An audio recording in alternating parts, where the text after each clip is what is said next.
Hello, everybody. It is I, Evil Skyman, and welcome back to Adventures of Avacia, Heavenless Sky, your regularly scheduled program. I hope everybody's had a wonderful week a wonderful 2 weeks up until this point.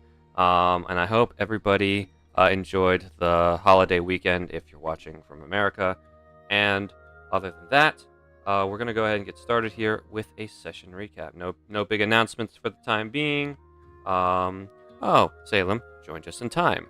Excellent. I was gonna say I really wanted to wait till they get in here so we have less of a chance of getting it. Yes. Yeah. What the Very hell? smart. We are Very here smart. now, and we stand here because at this current moment, at session 56, it is not Owen's week for a session recap. That grace period where I let him do a double week is over. So, I'm now going to roll a 1d. Oh, that's crazy, Zach. What if I volunteer? Oh, You didn't ask me. Oh, you didn't ask me are if you I gonna wanted volunteer? to. Are you gonna volunteer? Oh. You didn't ask me if I. I'm You asking. didn't ask me. I'm asking. Are you? Yeah. Give me 1 second, and I will. Okay. Okay. See, I'm so glad we waited. Yay! All right. Well, now I don't know if I want The to. plan worked. I want to. Oh, and shush. It surprises nobody.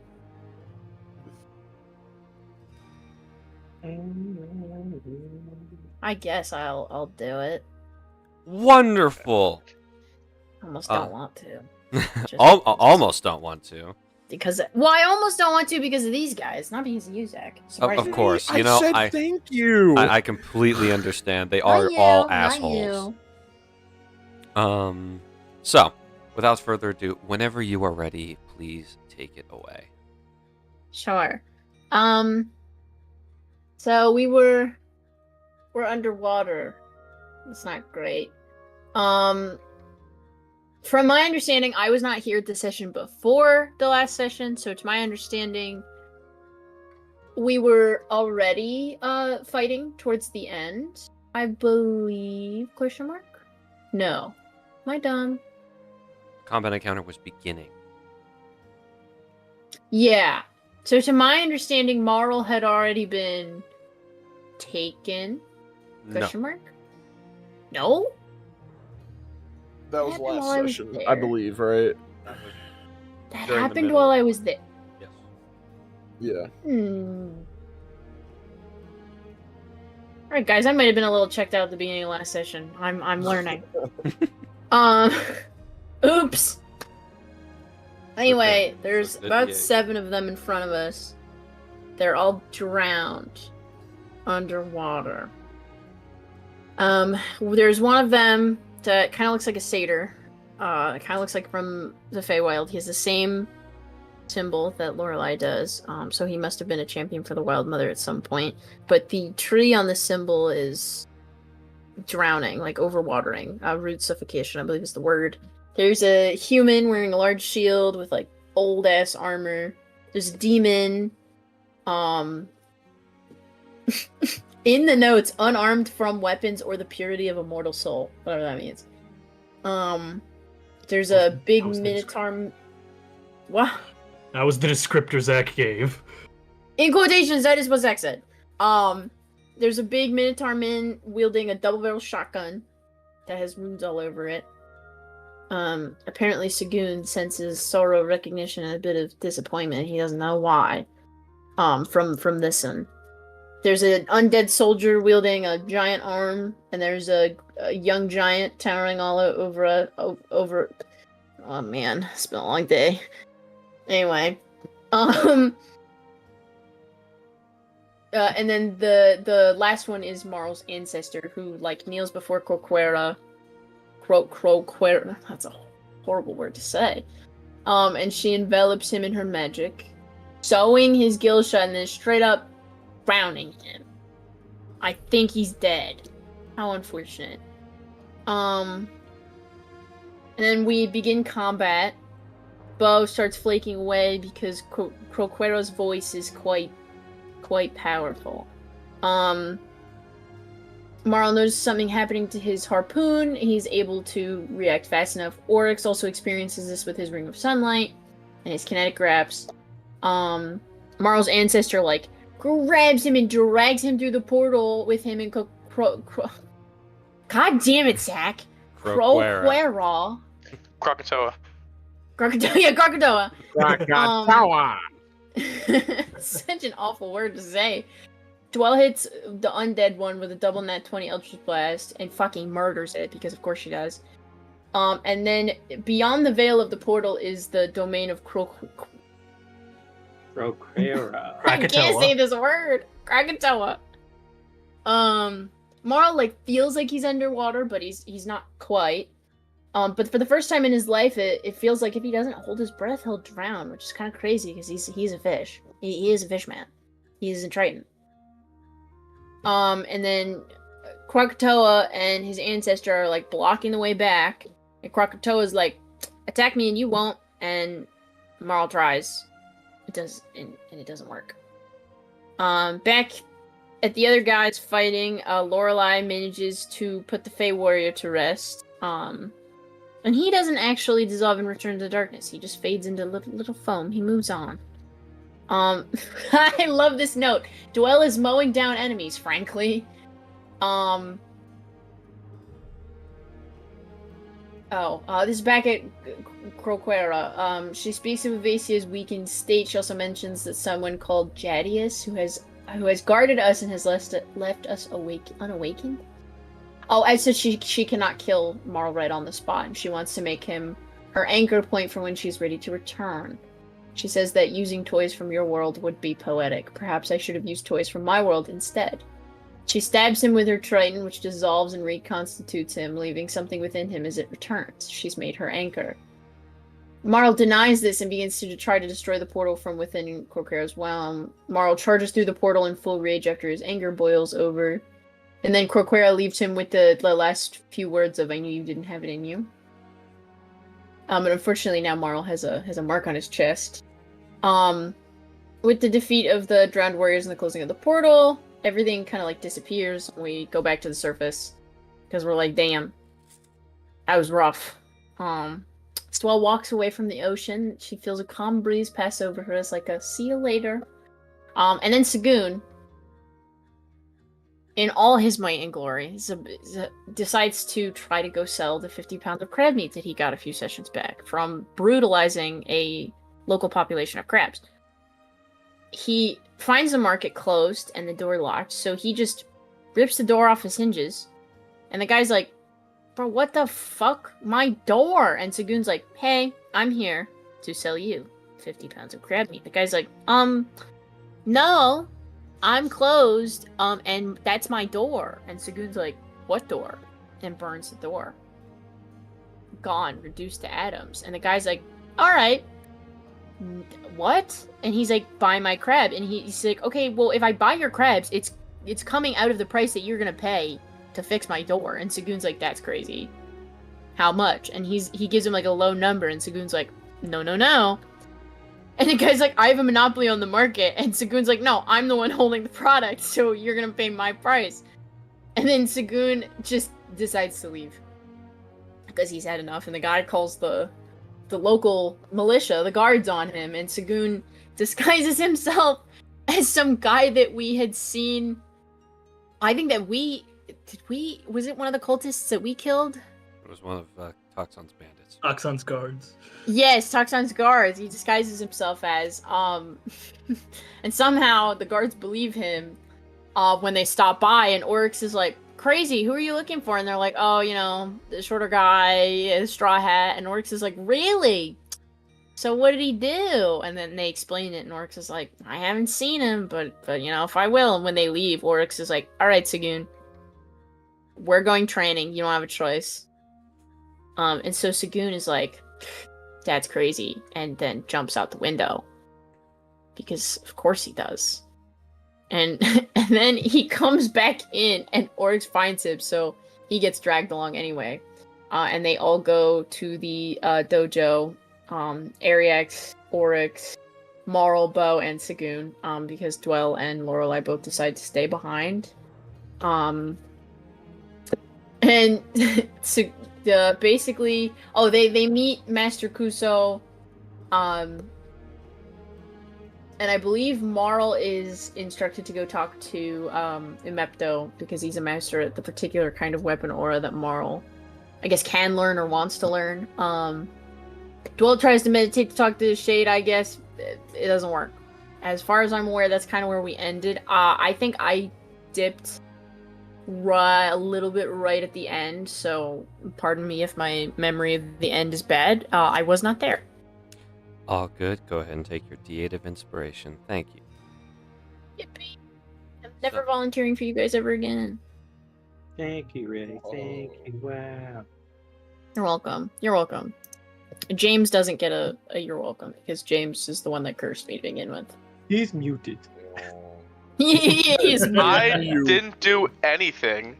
I was honestly, Zach was gonna go ahead and carry on and then pick from one of us few lot if you didn't come, and you happened to come before that, and then you valiantly volunteered, which none of us asked of, which we appreciate, but it's not like I had ill intent and was like, she better get it. I wanted to wait so that there would be more people to pick from. Yeah. So Doesn't mean it was going to be you to get picked, but I have left a chance to get picked. now, coming back, you guys have had an intense couple of days. You've been going, honestly, from one adventure to the next. There's the stuff in Arcton. I mean, you guys were successful there. You finally caught Toxon and brought him to justice. And got some pretty sweet information out of him, too. Sweet foreboding. Either way, it was good information for all of you. And now, you had to deal with the cultists on the way to Coniston, and that was a less than pleasant experience, to be frank. Why did the token move? I have access to it for some Yes, reason. I was not everybody trying has to do access that. to it because it's funny. But yeah, so, and top all that with all of this, immediately the reveal of the truth behind Marl's family history and its connected consequences upon the world, and you all having to deal with that problem, have left you all a little bit tired. But with the understanding that there's a lot of, pun intended, bigger fish out there. And you all have only begun to scratch the surface of what it means to be the strongest, and become the strongest. Each of you is yet to fully grasp your full potential. The weapons you carry, the power you wield, the experiences you've gained, they have begun to mold you into who you are meant to be. So it's times like these lovely little breaks, that give you time to further your strength through training and discipline. But just to warn you all, training can only push you so far. Power often comes when you need it the most. As someone once said, the soul burns brightest when it's in danger of being extinguished. So we arrive back at the Dragonleaf Dojo, where our good buddies, Oryx, Marl, Bo, Ariax, and Saghoon are all currently experiencing Master Kuso's training, as he is currently all lined you all up for the time being, and you all have been given little practice dummies to begin training on, just to see what you guys are capable of. He's fought you all, but he wants to see you all in a less intense environment. So we'll go down the list. Those of you that are here at the dojo, go ahead and put your tokens on the board. Oh boy.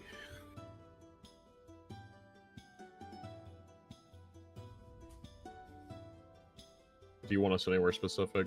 Anywhere you want, so long as you're not just right on top of each other. Well, these guys have made the decision very easy for. Oh, sorry, Marl.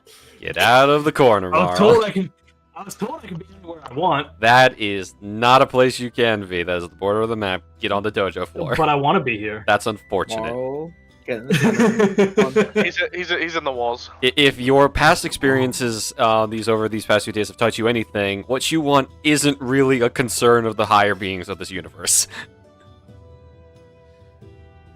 But, so, Kedrick watches you all practice on your dummies. We'll see the list. Ariax, how are you practicing on your seemingly indestructible training dummy?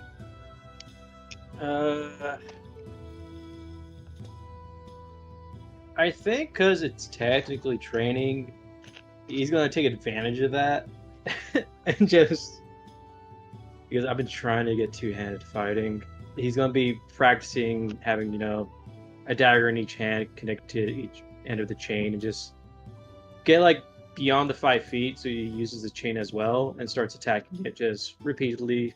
Simple motions, trying to catch his left hand back up, catch his left hand up to his right hand. Okay. Basically. Ariax, as you're training, Master Kuso will approach you. He watches you for a few moments, sees you stumble, sees you succeed. These little moments as this is not a very fluid style for you. You're not fully ambidextrous, and you've spent most of your life using a bow and one weapon. So using both hands at the same time, especially for sequential attacks that are out of turn or out of sync, is a little bit difficult, and the shorter reach of your chain is a bit of a matter of getting used to. He nods his head, though. I see you have an understanding of yourself. Despite your new sensation and lack of understanding of this new fighting style, you don't lose sight of your goal. Well, thanks, I guess. Kind of fit the role of the group here. Damn it. He's stretching out his left arm, like try to get it looser. I just want to be more useful to the group and everything, and also kind of advance, even though I'm saying, with my fighting style. I see. I should mention you are not using your full potential.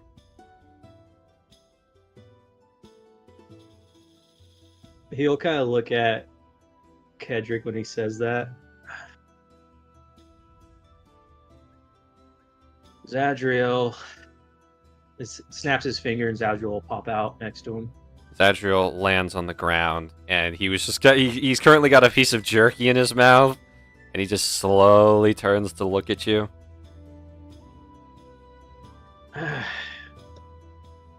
Zadriel, meet Master Kedrick. Be respectful, or else. He just stares at him.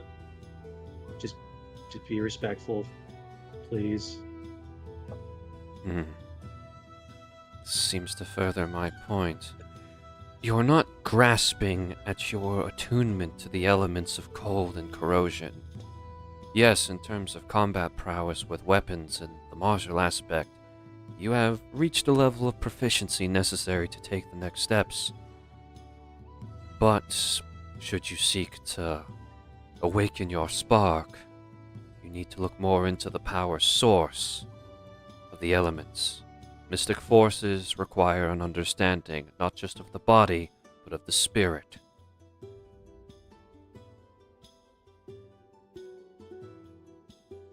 Yeah, well, I have, I guess, a learned understanding of, I think, something called Soul Flame. Does that ring bells to you? That is an ancient title for weapon aura. When it was first created and first taught to us by the ancestor dragons, that is the name that was given to it at the time.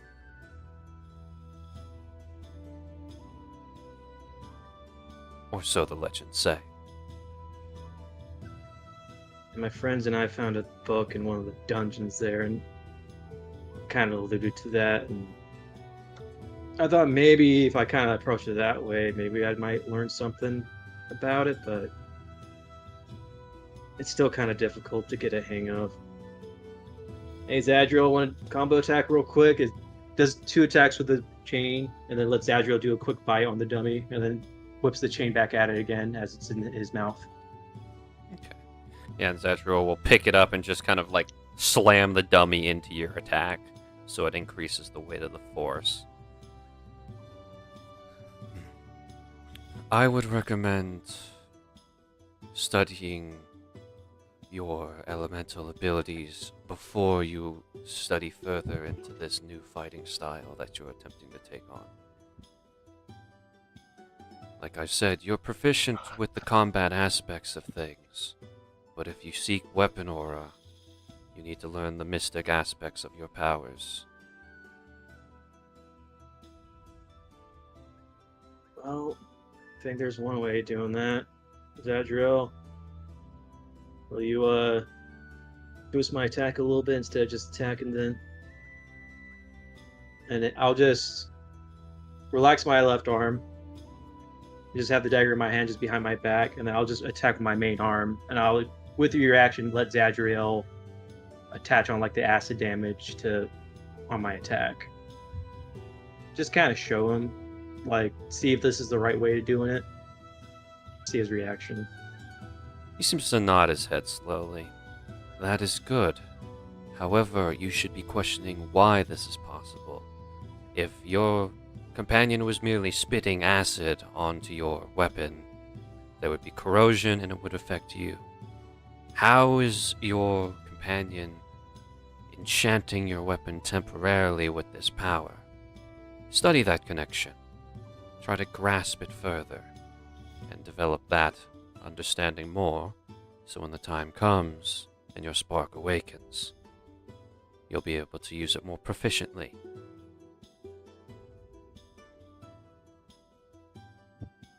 Well, that's definitely food for thought. Thank you. I'll try that line of thinking best I can.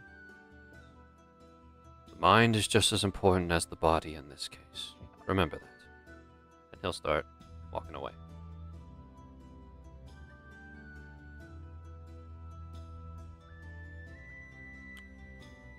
Bo, how are you training with your practice dummy?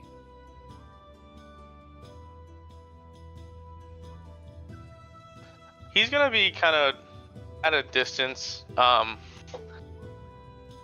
like 30 or 15 feet away, in motion, firework bursting, and then trying to care momentum and do a bayonet attack afterwards. Trying to kind of practice the new features of Hanabi and kind of get more accustomed to it. Okay. Kedrick will, like he did with Ariax, analyze the motions for a few moments before clearing his throat to get your attention in between the gunshots.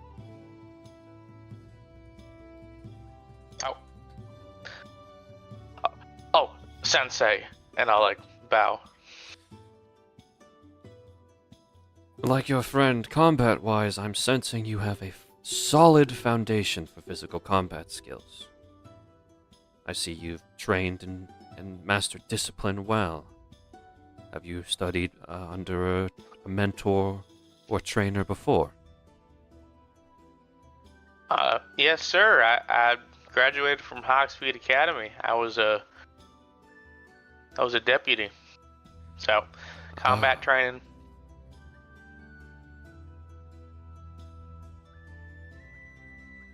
I see. A big problem many Hogspeed Academy graduates have is their lack of creativity. They follow orders and do their jobs, but you don't seem to have that problem. You do not let your training halt you from becoming inventive during battle when it calls for it. I commend you for that. And I can see why the little town must have gotten a bit small for you. Well, I really appreciate that, Sensei, and yeah. So, but already I'm learning a lot, seeing a lot, and just got this actually, and I'll show him Hanabi. Yes. I've had it, but it just kind of awakened, so I'm trying to, get used to it, I guess. Fascinating.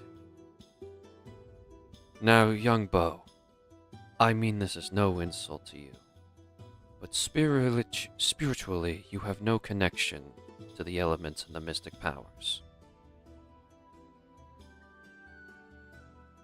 Yeah, that's fair. Your friend Ariax over there has his connection through magic, which is a path for him to take. But the mystic powers connect us in many different ways. All the great powers of Avacia, from Rising Evolution to Weapon Aura and Awakening, all require that understanding of the extraplanar forces that bind us and fuel our attacks.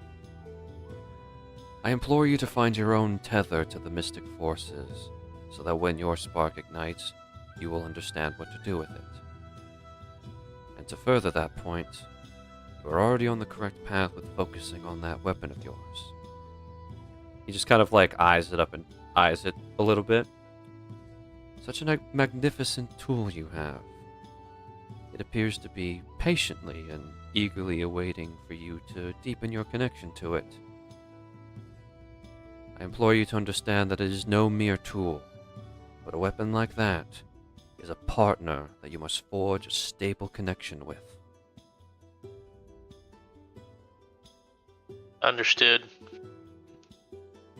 Hear that, Honeybee? We got this.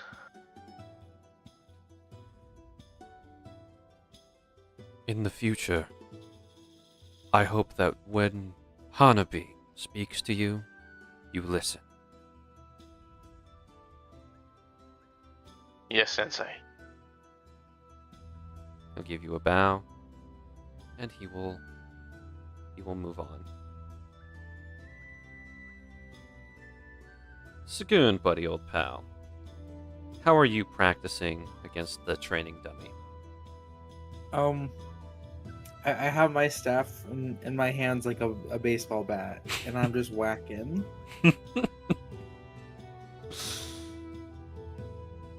Kedrick will walk over and he'll just kind of watch for a couple of seconds. An unconventional way for a mage to use his staff, wouldn't you agree? Yeah.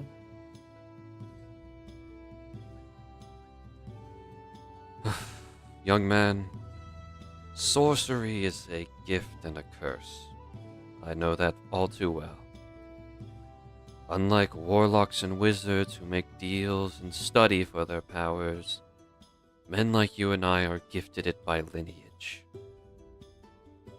Our talent is immense, and oftentimes kin of ours waste their potential riding off of that talent rather than honing and training our skills.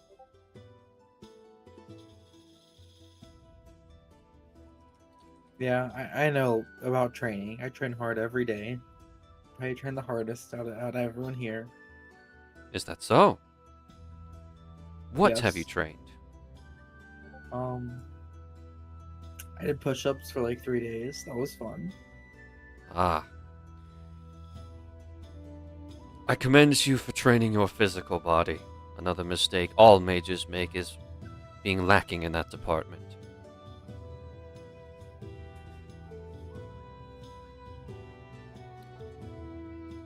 I will note, though, something I noticed during our little initiation spar. You seem to be a little reliant on this staff of yours. It appears to have a invigorating ability. Am I incorrect in saying that? No, you're not incorrect for saying that. You are holding yourself back by relying on it. An item like that is a tool to reach greater heights, not a crutch to stay standing on the crumbling foothold you have now. If you do not push yourself on your own, then you might as well forget weapon aura. You won't even go far in the realm of magic. Powers like those must be earned through hard work and self-realization. It's clear you are willing to do the hard work.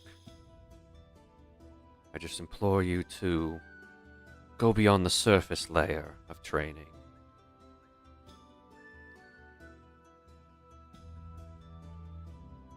Very, very wise.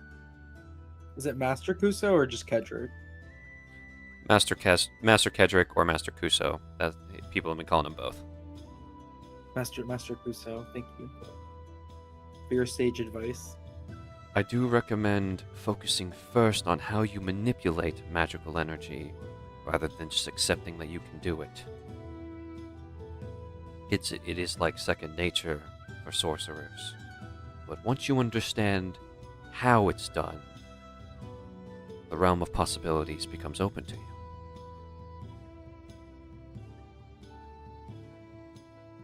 Interesting. I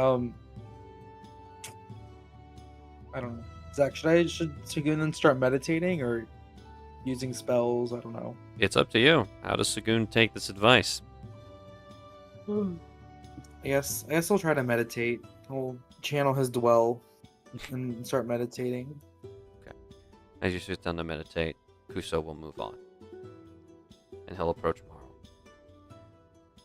How is the fishman taking out his anger on the practice dummy that just seems to keep getting back up?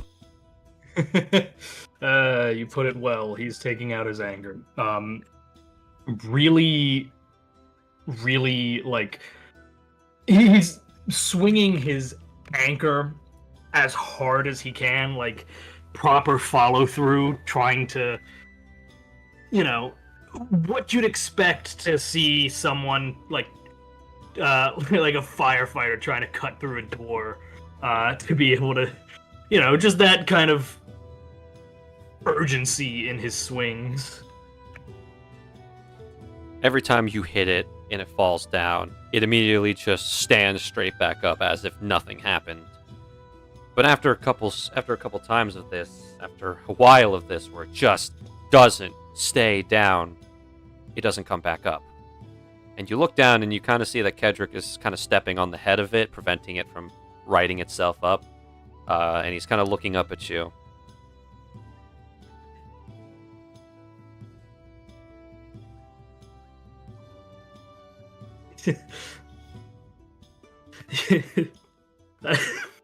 Why did I start laughing? There was nothing to laugh at. What the fuck is wrong with me? Marl, still holding his anchor, like poised to strike again, just kind of lowers it upon seeing Kuso standing there. A dear old friend of mine used to boast that brute force and power is all you need to succeed in life. Seeing this display, I'm starting to worry you believe the same thing.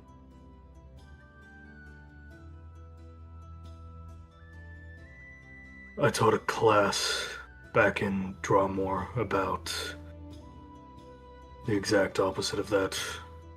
How power can only be channeled through precision or whatever, but in honesty, I've just been through quite a bit, so I'm just trying to get my, I'm trying not to blow up on anybody, and this is as good an outlet as I can find. Well, take a moment to calm your fires of rage for a second. It is as you say, precision is necessary with strength. Your weapon is an extension of your body, and of your body, an extension of your mind. If that sequence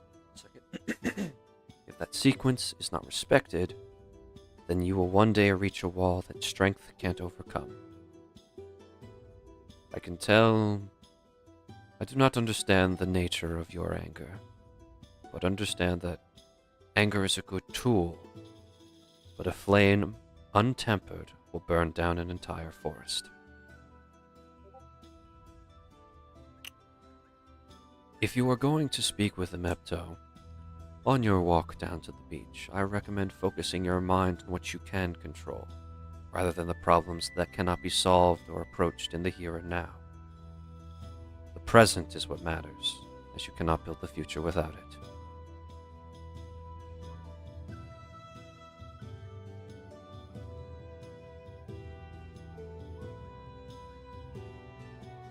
Sorry, just typing my notes.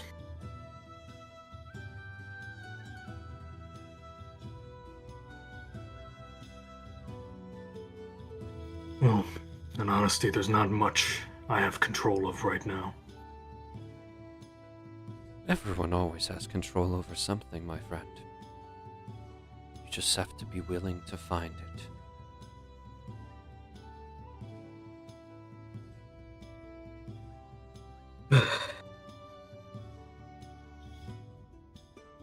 No offense, but I thought I was brought here to work on this weapon aura, not philosophizing on is that the right word? I understand your meaning. But I recommend that you understand that weapon aura comes from the soul. And if your mind is not at ease, your weapon aura will not work the way you want it to.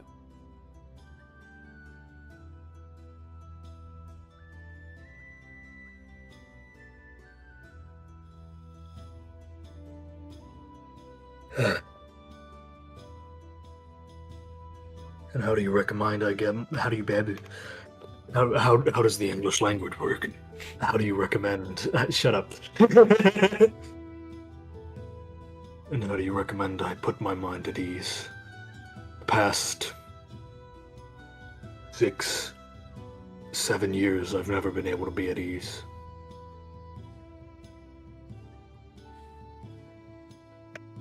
That is not an answer I can give. As cliche as it sounds, you must be willing to figure that out for yourself. If you're being this stubborn with it, you need to be willing to go with the flow in these cases. To be perfectly honest, in matters like these, Emepto will be better than I. When it comes to bulwark, weapon aura, and controlling rage, he has very few peers.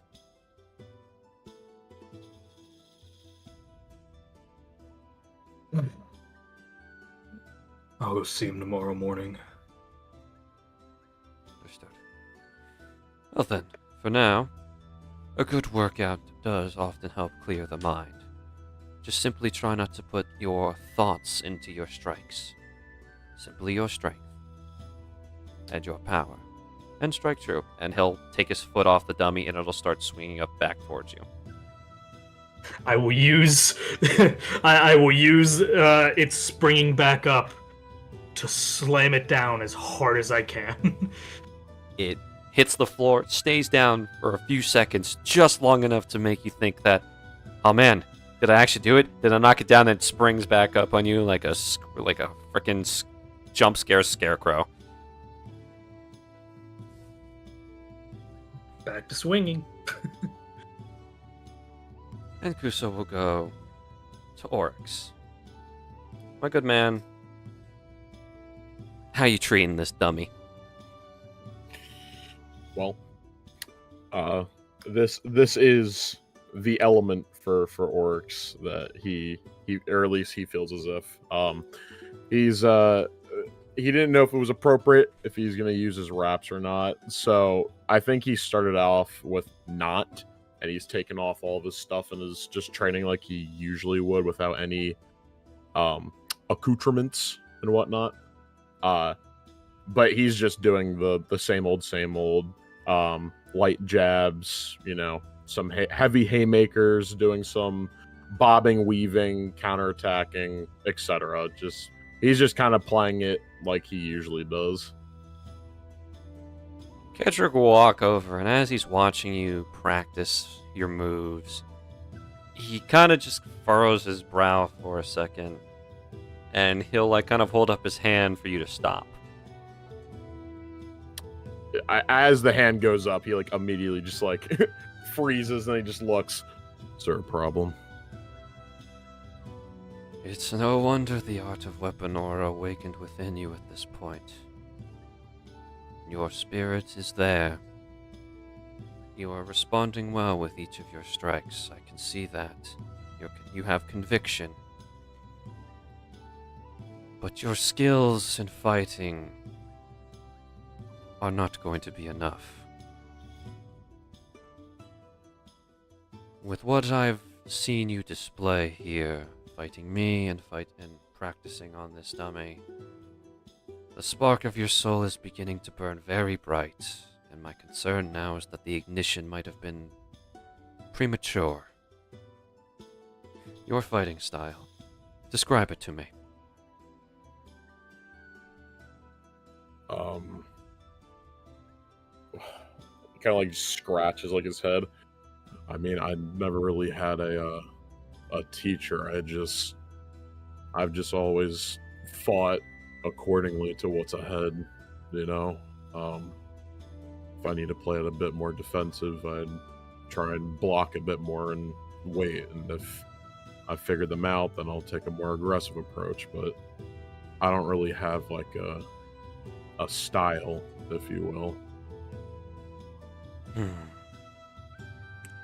Flexibility in combat is necessary, and your ability to adapt is commendable. But as you approach stronger opponents, it's not going to be enough. You have been fighting to your opponent's rhythm this entire time rather than your own. A smart opponent will pick up on that, which can make you predictable and worse, vulnerable, turning your flexibility against you. I challenge you to focus in fighting in a way only you can. Do not stop adapting to situations for when it calls for it, but you must control the pace of the fight. Do not respond, make them respond to you. You are being reactive. When you enter a fight, you must be fully prepared to make your opponent keep up with you. You will not get stronger by just reacting to what other people say and what other people do during a battle.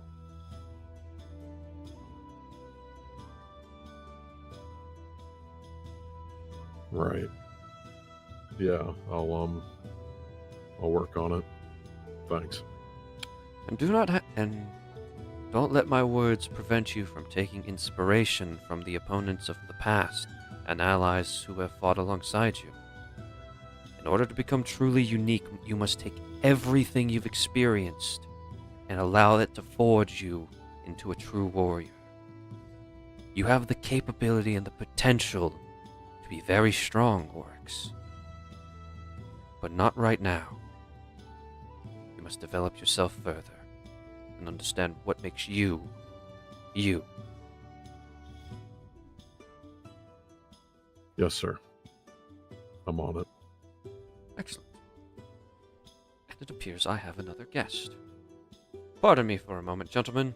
And he'll go to the door and he'll step outside. Hello, young miss. I believe we have spoken before.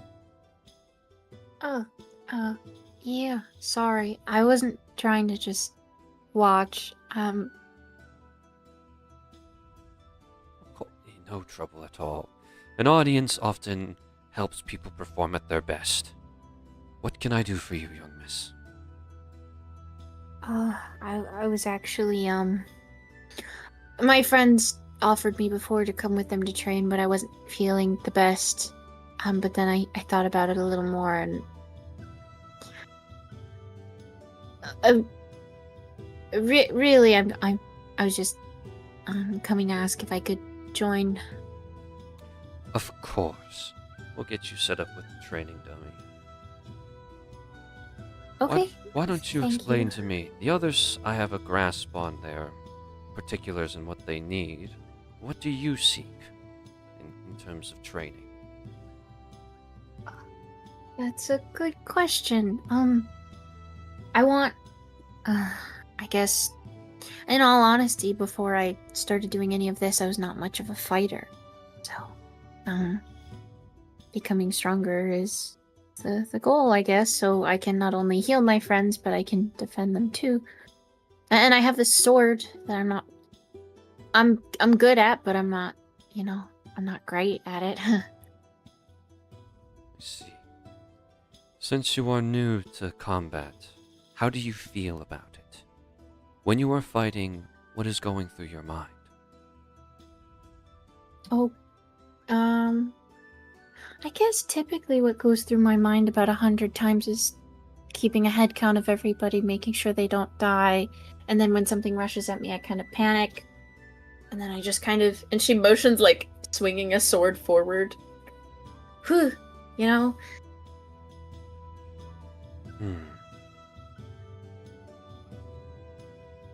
You are currently going through the growing pains of becoming a warrior. Right now, you're reacting with fear. When someone comes at you, you're afraid you're about to get hurt, or you're afraid that you'll be knocked down and unable to help your friends. Is that correct? Yeah. And when your friends get hurt, you're afraid it's happening on your watch. Yes. That is not the mentality to have, young lady. When somebody attacks you, you do not let them strike you or get near you. You do everything in your power to fight back. And when you protect somebody, you will not let them die. It is a matter of mentality with this. Being a true warrior, in any facet, whether you're a mage, a gunslinger, a swordsman, a martial artist, you must understand that fear is necessary. Yes, it keeps you alive and keeps you alert, but you mustn't let it dictate your actions. Yes, the weapon that you hold is immensely dangerous and very powerful. But you must understand that it is your hands that can guide it to be a weapon of destruction or a weapon of protection. Have faith in yourself when you are fighting. If you do not, things begin to fall apart. And not to mention, have faith in your friends. I understand you care for them a great deal. But they have to pick up their own weight as well. The responsibility shouldn't sorely be on you to keep them alive in a fight.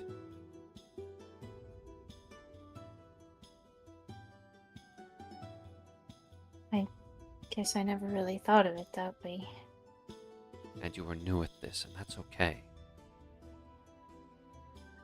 For now, let's focus you on the basics of swordsmanship.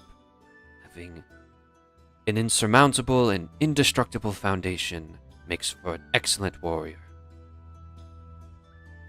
Simply strike the dummy with a basic vertical slash, and I'll provide pointers and guidance as we go along. Okay. As you guys' training continues, Ariax, how have you responded to Kuso's words? What are you doing differently, or are you deciding to ignore him and do more of the same? So he said to focus on the connection of the elements, correct? Correct. Okay. I think he's kind of musing it over. Just staring at Zadriel. Just totally just staring at him, just like trying to think about it. I mean, we have a connection which allows you to boost my attacks a bit with your element, which is acid. Roll me And a wisdom. Silver Dragon Ball. Straight wisdom. Dirty 20. Okay. As you're mulling over this connection, for a split second, your vision seems to flicker in a way, and you're starting to look through Zadriel, but also within him, and you see this little light flickering for a second, with a line heading towards you. And as you start to mull this over, you kind of blink a few times, and everything's back to normal.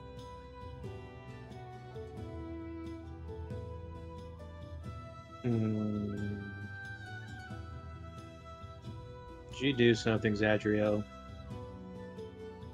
Jadriel is just kind of sitting there. He blinks twice and he like kind of like snaps back into it. He wasn't paying attention. Well,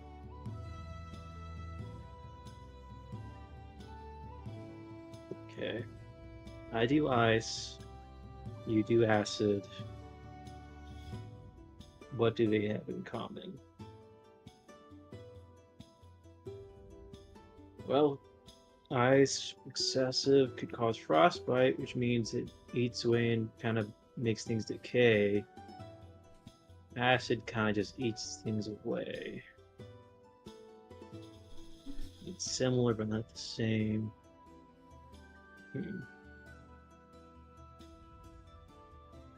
I think he'll look at the target. Kind of just stare at it for a bit.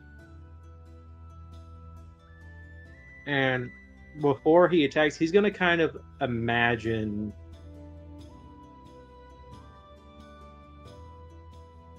I think with the first strike, he's going to imagine as if like... Kind of like how he saw that tether between him and Zadriel for that brief moment. I think he's going to kind of like try to imagine like there's something similar in him. And try to imagine like that tether going from the center of himself through his arm and then into the blade. And attempt to and strike the target, attempting to kind of utilize that tether or that line inside himself into the blade as well as he's striking it. Roll the hit. Dun, dun, dun, dun. I click. I think. Oh no! Do I have the yelling thing going on? It's spreading. Wild. God, nah. I'm sorry. I'm a think it plague. is. Patient I think zero. it is. Plague. Patient see. zero. The curse. Quarantine him. Leg be upon you. High ping be upon you. Oh shit. Oh, it might be doing the thing that the others were experiencing, where it's like, Beyond 20 is just being like, no. Ah. Me off on. Let's try that. And then let's try again. Yeah, nada, nothing. Shit. I might need to do a manual roll on this one, buddy. Alright, go ahead and do a manual roll. It'd be plus 10, because the blade is kind of cracked. Or do you just want me to do a straight up roll without the bonus? Add your back? It's modifier. up Add your to you. modifier. Okay, well, it's gonna be plus 10, so fucking Jesus. Shard. 10. 21. 21. Up till now, your attacks have kind of just been sliding off the dummy. But this time, the blade starts to cut through. Not all the way. Not all the way. But there is now a nice gash on across the dummy's chest. And upon closer inspection, you see what looks to be like ice growing from the wound. And as the ice passes by certain parts of the wooden body, acid appears to be dripping down and dissolving it. The ice making way so the acid can dissolve everything easier. But that effect quickly fades. Slowly looks at Zadriel, like head slightly turns towards him. Zadriel is kind of staring intently too, like, what was that?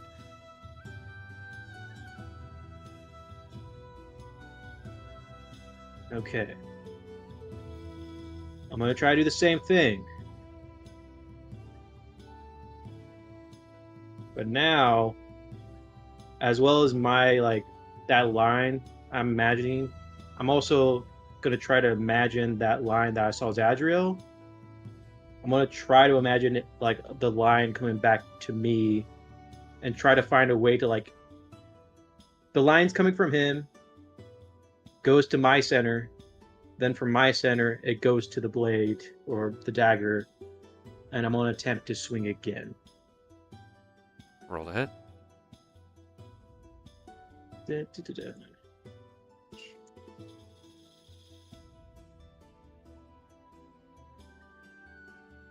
$19. This time, the dagger just slides off, and you just get hit by this sudden wave of, like, just this, as if, like, the world just became a lot heavier to stand on, and your breathing becomes heavier. It's like all the energy has just been sapped from you, as you kind of just sit there, like, your hands shaking, and your legs feel like jelly, as it's like, oh my gosh, wow, I'm feeling lightheaded. Okay. Alright. Alright, is it just me feeling this, Adriel? Are you feeling this or no? I need to know. You look at Zadriel, and he's now just, like, fully sprawled out on the ground, exhausted. Oh. I think I overdid it. Oh no. And you kind of just sit down Okay. to relax yourself. Break time. He's just sitting on the floor. We're going to go over to Bo. How have you responded to Master Kuso's teachings? I'm thinking I'm not muted. You're not muted.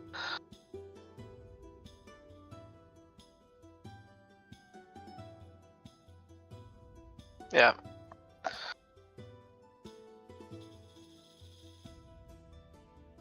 Yeah, given what he said, I think Bo's gonna continue to do the same thing of like firework burst and like maintaining momentum and trying to get a bayonet attack. But he's definitely gonna lean into the creativity. So sometimes he's just like combat diving and then doing them both at the same time. Sometimes he's pulling out the pixie one, blinding them, and then going behind them and stabbing them. And also while he's doing this, I think between reps, he'll take a second to like listen to see if Hanabi's saying anything, and if not, every time he starts, he's telling Hanabi, "All right, you ready? I'm waiting for a response," and then going again. As you're running through this motion, go ahead and roll me perception as you try to listen in.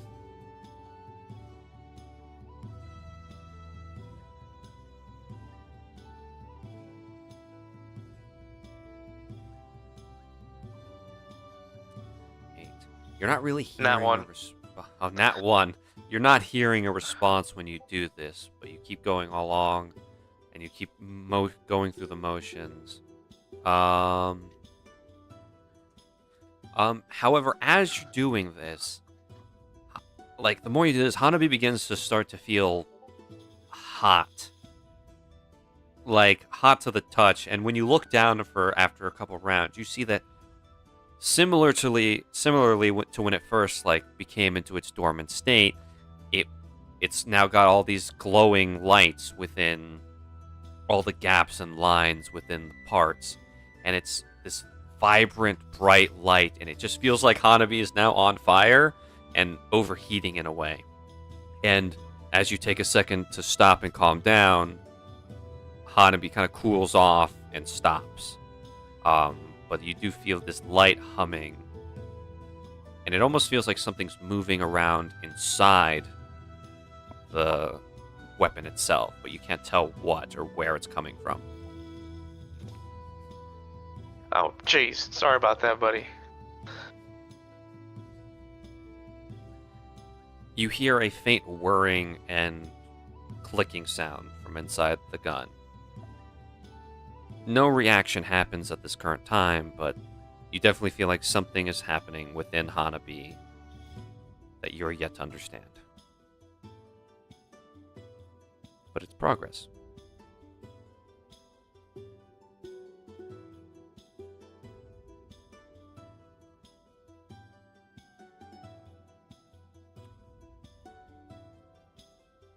Are you going to take a break, or are you going to keep running through the motions? You say it's cooled down now? It is cooled down for the time being, but you still hear whatever gear mechanism is going on inside Hanabi, as if something's going on inside of it. You need a second? Roll me perception. 14. You hear 2 clicks.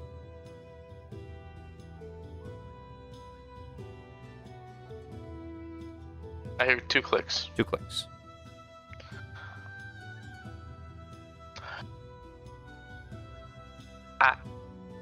I think that's a yes. Yeah,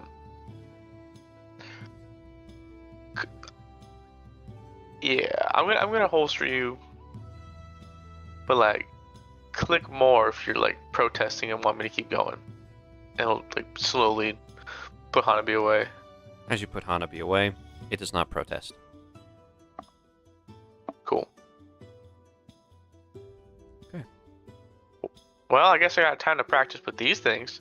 He'll take out the serrated blade and Toxon's pistol. You pull out the poison pistol, and you kind of push the button on the serrated blade as like the clockwork mechanism on the blade itself starts to spin and whir. Like, wow, these things could really hurt someone. You begin practicing with those while Hanabi does whatever it's doing. As for Saghoon, you are beginning to channel your inner dwell and meditate. Meditation and dwell, that's crazy. Fair enough. I suppose Dwell did meditate last session. So, how does Saghoon meditate? Out of pure curiosity. What is he just sitting there trying to turn his brain off? Is he focusing on something?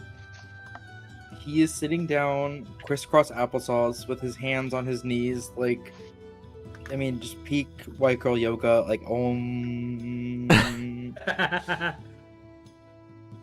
However, in his mind, he is trying to focus, to clear it. He's thinking of all the times that his friends, saved him, had his back, and he's like, I need to get stronger so I can help them and not be, a murder hobo. Okay. Fueled by the memories of your friends and your companions, go ahead and roll me charisma.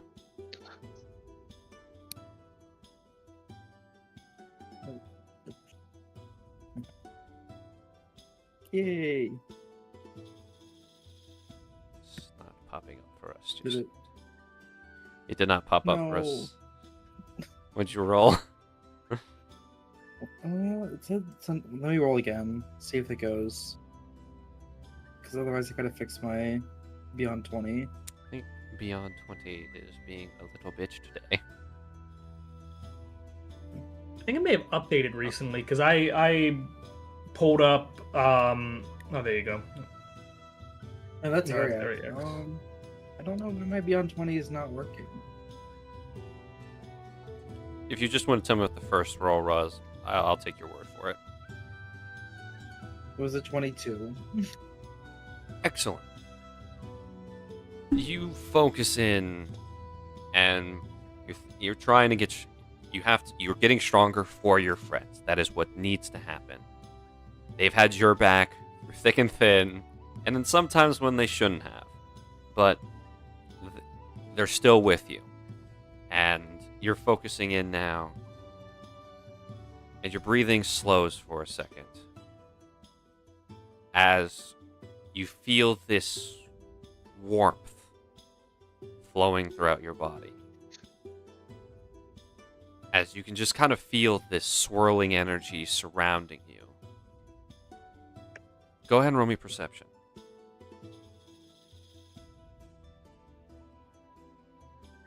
That's fireball. I was seeing. I just had to refresh my pages. Okay, there's perception. Perception. I got 3. a 2. Oh, I got a 2 though. You did get a net 2. Take a D2 of inspiration. He feels warmth swirling around him. It's actually because he cast Fireball. It's the love of my friends. Yep. No, it's forest fire.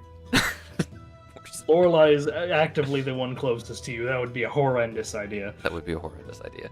But Saghoon, you're sitting there, and you feel this energy around you, but it kind of is just this flowing cascade flowing throughout every inch of your body.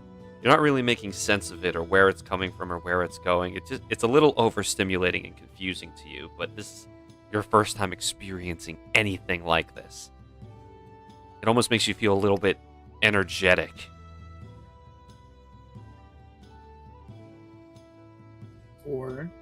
Okay. I'm just gonna keep meditating. I feel like this is good. Nothing bad has happened. Okay. Go ahead and roll me charisma one more time. And that is a nat 1. That is a nat 1. As you try to focus on it a little harder, you're a little too jittery and a little too confused and overstimulated, and it just kind of shuts down. And you open your eyes, and it's like, huh, what the fuck was that? Dang it, I was so close.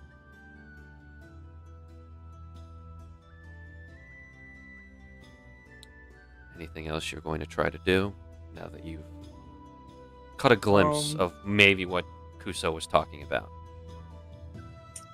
Yeah. So instead of, I'm gonna go back to hitting the thing, but instead of using my staff, I'm gonna use my flame blade that I keep forgetting that I have. Okay. Or flame blade. Go ahead and roll to hit with that.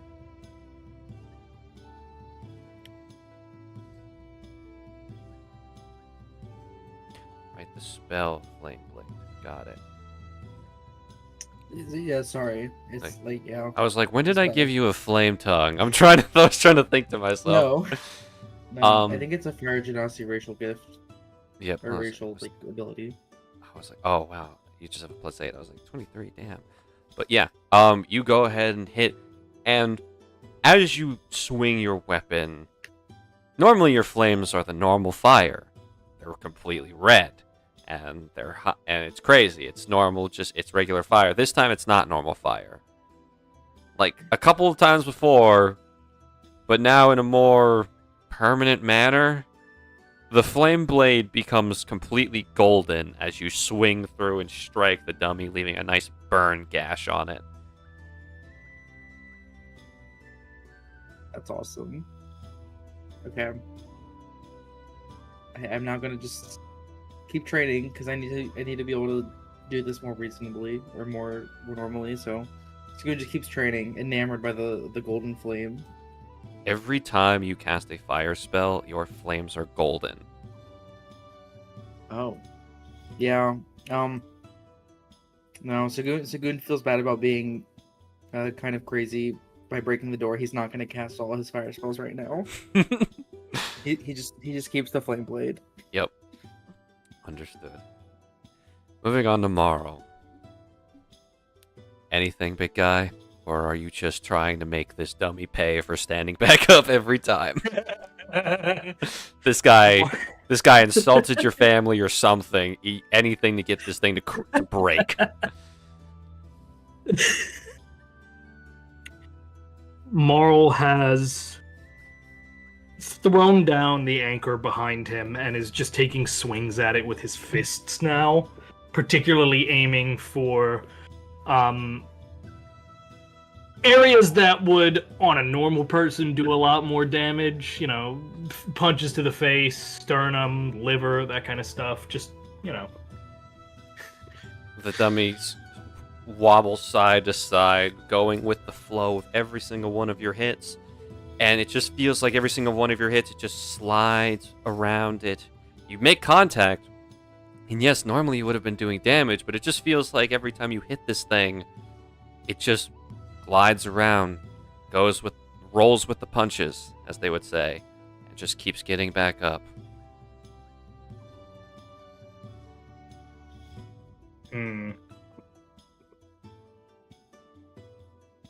So have you ever heard of Greco-Roman wrestling? I have heard of it, yes. I'm going to grapple it and try to take it down for some groundwork. You slam into it, and it feels like you just tackled a brick wall. As the dummy does not move. Can I lift it? No. It seems to have gone completely rigid. That is not... If it's made of something, it's not wood. It's probably like metal. You swear.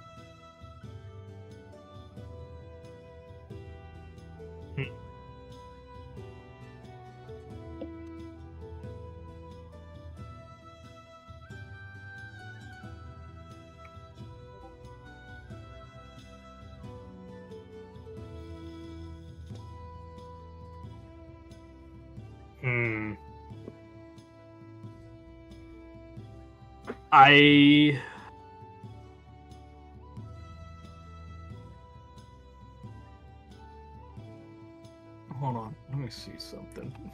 Let me think about a thing. Let me think things. What is this?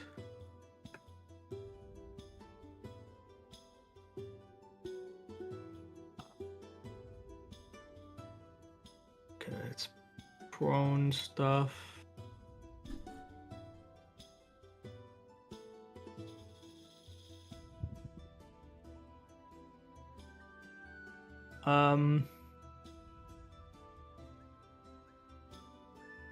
Never mind. Most of what I've got here isn't 100% made for attacking, and if this is merely a quote-unquote stationary dummy as well, my training with Bulwark is not the most conducive for offensive. So when it comes to actually attacking as well, my advice boiled down to basically, yeah, go talk to a Mepto. He knows what he's talking about. I can't really deal with it right now. I guess I'll just go back to throwing punches if I can't drag it down for, groundwork. When you start punching it, its behavior reverts back to normal, and it's just swaying around, bouncing up and down. There's a bit more aggression behind my punches, but that's about that's about all I can do right now. Understood. We now move on to Oryx. How have you responded to the words of wisdom?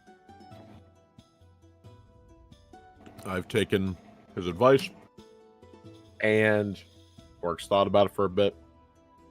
He realizes that the type of weapon aura that he responds to, or has responded to, is the aggressor type. So he's gonna use that as his leverage, and instead of doing like his usual just like, mix-ups and waiting and doing like a pretend bob weave and light jabs, he's gonna try and just do different combos and onslaughts against it, and just continuously not letting up at all and not giving his quote-unquote opponent a chance to breathe. Because Oryx hits hard and he hits fast, so make that his top priority if he's gonna make a form for himself. He supposes that he will go all out. Okay. You are slamming. Are you mixing weapon aura into any of these attacks, or are you just slamming into this thing over and over again with everything you've got?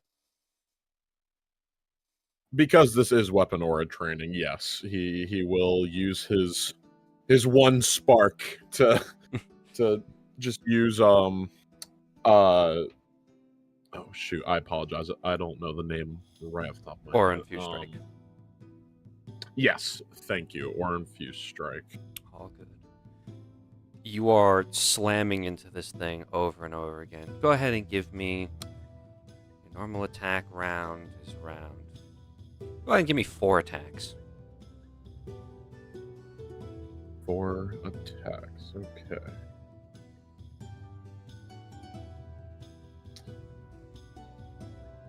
or infused strike active. That is going to be 1, 2, 3, 4. Jesus! Double 30s and double 16s. Damn. Your lucky numbers, apparently. Guess so. You start hammering away into this dummy. And you start to notice results as the dummies bob and sway in response to getting hit. That's just it allows for a more quote-unquote realistic response to being struck with full force. And as you are hitting it with everything you've got, you can kind of understand the benefits of doing things in the aggressor method. If a normal person who, or I don't know, let's give an example, if a fucking bandit grunt was here instead of this wooden dummy, they would not be able to recover from this. Every time they would get hit, another fist is just coming at them. The fluid motions, the movements. You're getting what Kuso is saying. You are controlling the rhythm of this fight. You're not letting the dummy sway back and get its footing. You're not letting your opponent start to try and sway the battle in their favor. It's consistently you controlling them, not the other way around. You're not adapting. And there are benefits to this style. And you're seeing the merits of it. You just have to understand that, okay, I just have to make sure I can keep this up consistently so they don't find a weakness in this. But yes, you notice the dummy starts to have dents in it after a while. After every little punch and strike, the dummy's no longer just like this finely carved piece of wood. It is a dented work of abstract art. Lovely, lovely. Or just admiring the art piece he is making. Hey, maybe he can take up sculpting when this is all over. Goddamn, starting a new hobby.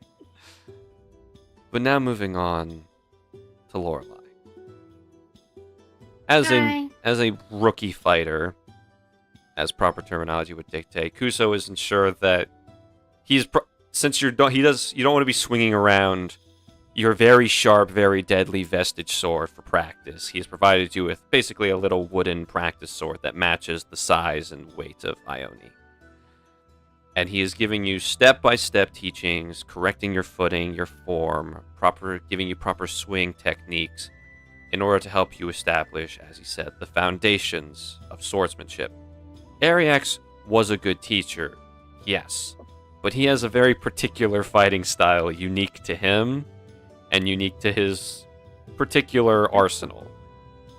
Ione is different. With all of its bells and whistles, it is just a regular sword. So getting this foundational effort is definitely very helpful in understanding what you are doing to properly move and swing with the weapon. Occasionally, he'll take on his own wooden sword and clash weapons with you, teaching you how to respond if someone does come at you, so you're not just panic swinging whenever someone strikes at you. Is there anything in particular you're taking from this training, or how is Lorelai responding to this professional level of training rather than just Ariax saying, do this, do this? I definitely think partially it's working really, really well, and partially it is a little intimidating for her because, like you said, this is the first time she's ever properly professionally training. But I think after a little bit, she gets into a rhythm where it's not as scary, it's just a little more intense.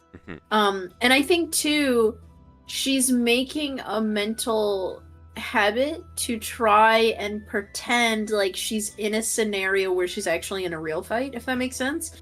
Because all of her friends around her are also training, so she's trying to think of it as, oh, we're in a real fight right now. Not only do I have to pay attention to the battle that I'm engaged in, but as the healer, I need to have a slight awareness of what my friends are going through, just to make sure I can step in when necessary. So I think she's trying to also divide her attention intentionally.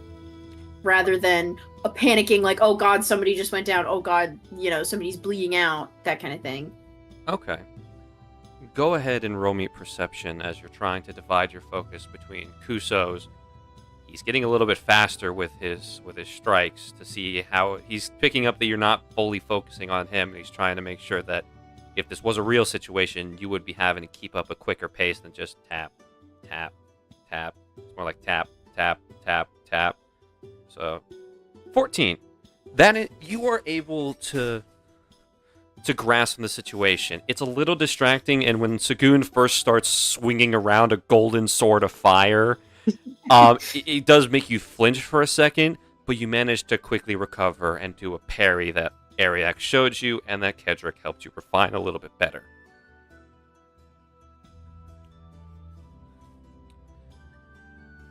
As the hours go by and the sun now fully sets, Kedrick will pause his little practice with Lorelei, and he'll kind of like clap a few times. It is good to see you all responding to the training in some way, shape, or form in a mostly positive manner. However, for now, I am quite old, and the sun is set, and I would like to go to bed. So, I appreciate you all coming out. No charge for the lesson. I'm very honored that you all have sought out my instruction and guidance.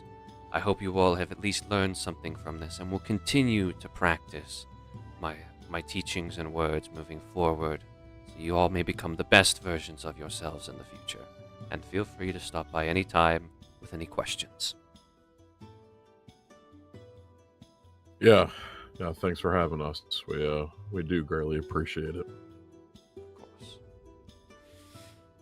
Now then, you young folks are extremely, very energetic. My word, you all had a very intense day, I assume, fighting a sea monster, and you're all here hard at work training.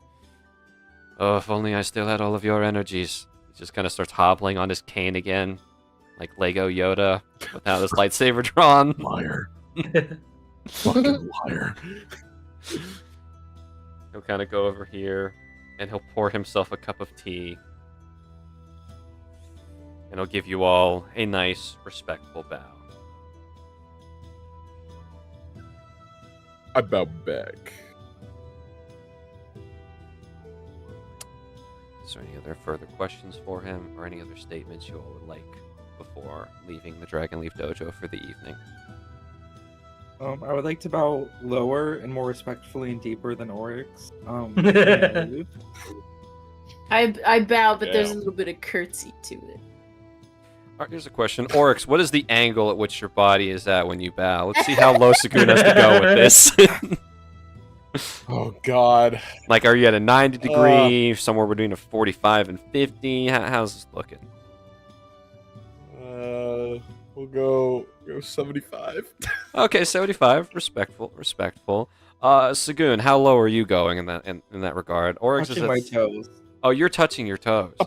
With your forehead? Like, like how when you touch your toes, you just like fold in half. That's Oh. what Sigurd's doing. When Marl wasn't He wearing just his side- seatbelt side-eye and crashed Saghoon, like, into Saghoon, and Saghoon folded, that's how far he's gone. Roll me acrobatics, Yeah. Saghoon. Let's see the flexibility aspect here. Let's see the respect that you're Okay. giving. Oh. A net. Okay, with a +0 and 8, that's not horrible. However, as you go down, you feel something pull, and you're like, oh no, and you find yourself a little stuck in this position. Lorelei, I need your help. Wow, Saghoon, I didn't know you had so much respect to give. Are you Yes, stuck? I have a very respect. Yeah, I'm stuck. Okay, alright. This is probably because Marl flattened you like a paper airplane that one time. Yeah. I told you it might have long-lasting nerve damage effects. She like walks over and she'll straighten you out. His back cracks a couple times on the way back up. That's not supposed to happen. Zach, do I take damage or no? You take about 1 point of lack of Saghoon is flexibility down. damage. Oh, you were down. Yeah, because Yeah, we got beat the Yes, shit oh, out by I- Kendrick. I still had one from after Kuso beat the shit out of me. So yeah, Saghoon is down. Oh, he Saghoon- must have pinched a nerve. He just passed out. Yeah, you stand Saghoon back up, and then immediately Saghoon, the world starts spinning, and you're on the floor. I'll catch him so he doesn't like fall on the ground. Yep, but Saghoon has clocked out for the evening, unless someone gives him a little Ow. healing. I'll carry him back to his room. He should probably sleep it off anyway. I'll just heft him up like a baby. Saghoon doesn't weigh that much. Marl looks over to Oryx. Should we cover his face, or do we just let the guards know where we found him? What? Just throw a cloak or something over his face. He's wanted by the town guard. Oh, that's not. Oh. Okay, well, if somebody has like a cloak, I'll just. Yeah. I'll just tuck it over his face. and Lorelai, bless her. She also tucks it partially around him like it's a little blanket, like a cocoon. But Ryan, Ariax, and the others are being essentially kicked out because Kuso is old and he wants to go to bed, and it's sundown, or it's past sundown. You see him just laying on the ground, hella exhausted. I almost got it. I'm so close. I'm not carrying you back, too. I only got room Adriel. for one body in my hands. Adriel, you're big enough. Drag me. Zadriel kind of stumbles to his feet. He's a little less exhausted because he wasn't the one swinging the sword. He just kind of bites one of your horns and starts dragging you. Ah, my heart. Ah, you know that hurts. You know.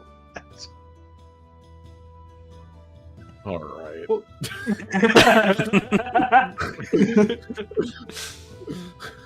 Dude, does he have nerves? Does he have feeling in his horns? I thought they were like antlers. No, I feel everything. Oh, he's outside still. Bo, do you have any passing words for the Great Master, or are you just heading out? Guys, wasn't there a staircase that led up here? Zadriel's gonna. Ka-dunk, ka-dunk, ka-dunk, Ah, ka-dunk. damn it. Help. Stop. James is muted, so I assume he's not here. He's James muted. muted.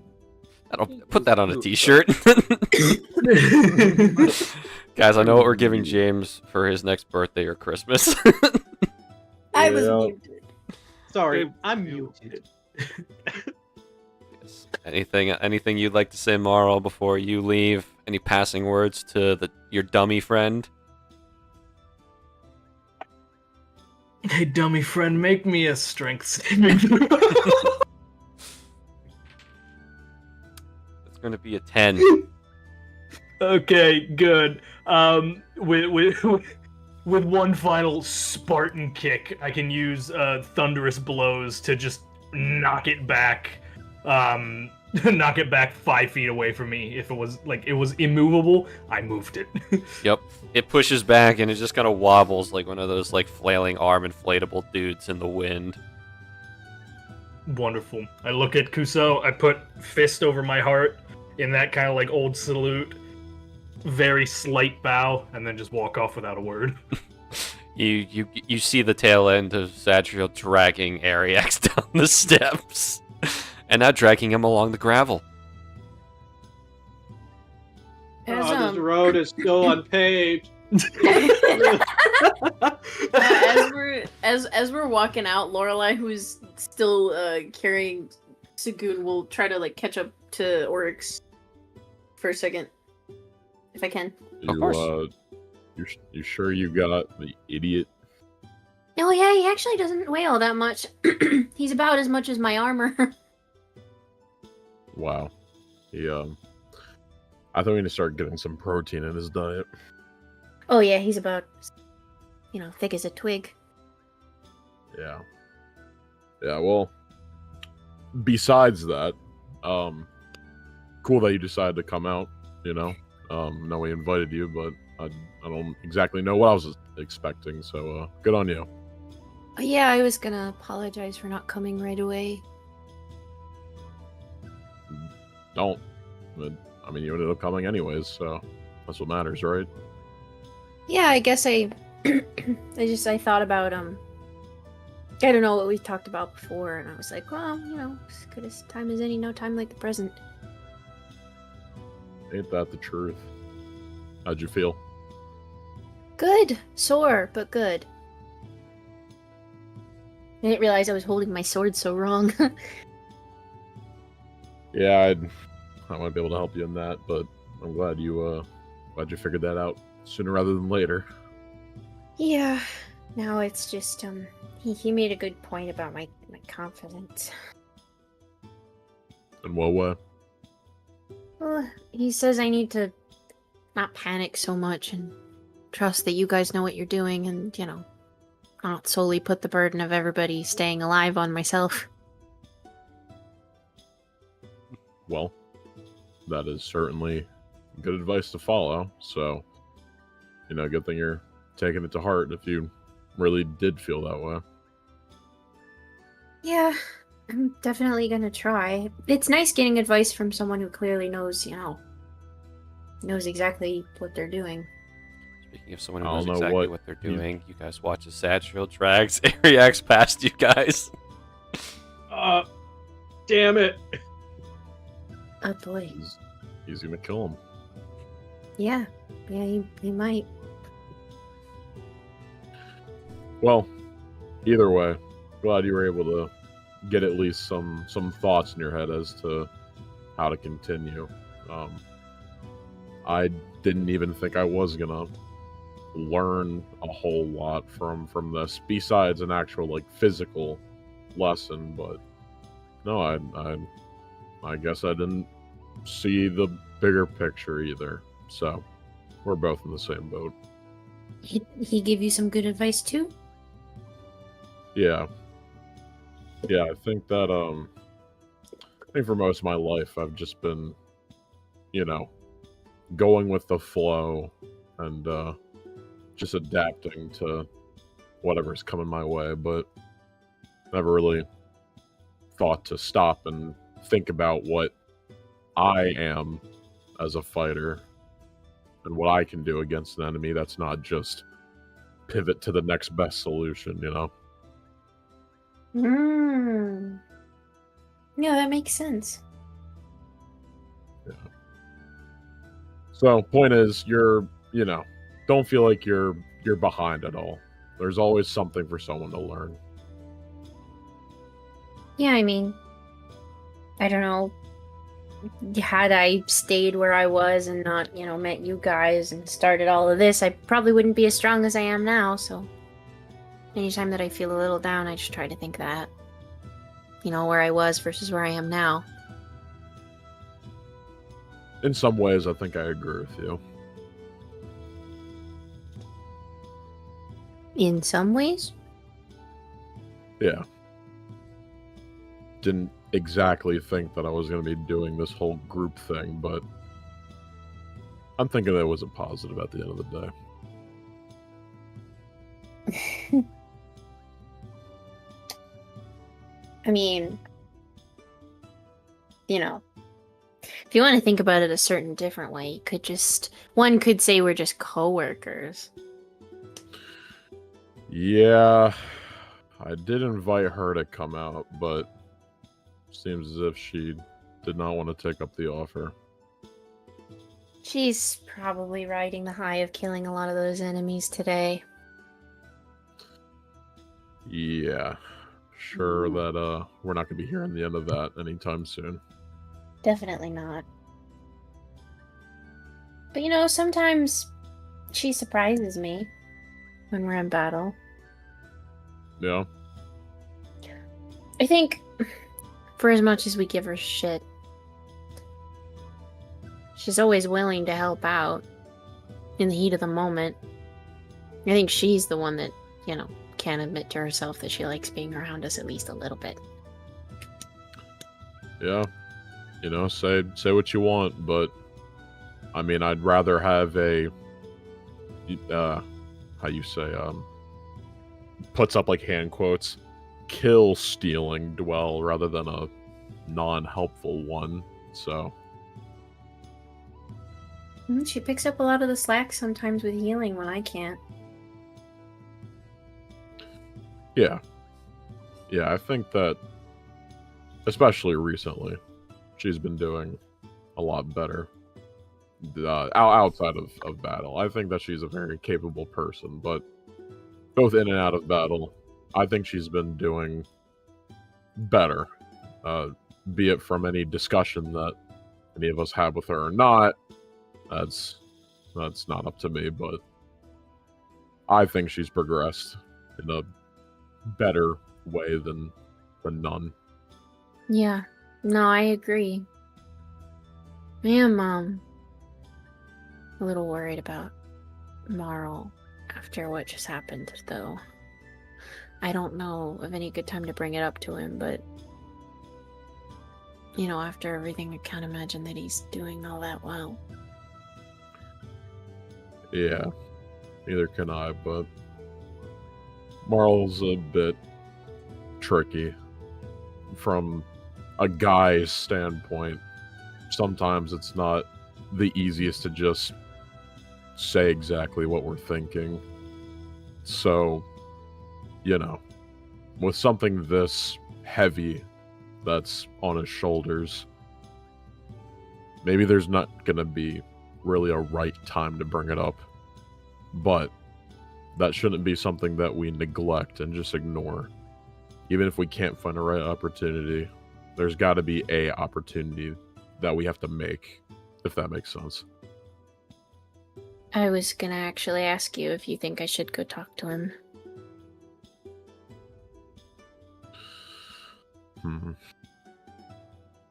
My suggestion is maybe wait until tomorrow. I think give him the same day to collect his thoughts on it, get some rest, dare I say, dwell on it, and, let him think about it for himself. Then he can have the opportunity to hear opinions from others and, give our sympathies and whatnot. Right. That sounds like a good plan. All of us really should get some rest anyway. Yeah. After all of that, I'm now starting to feel it. I don't think I'm ever gonna get the smell of sea salt out of my mask. Yeah, remind me to look away next time we see any mission based in the ocean. Yep.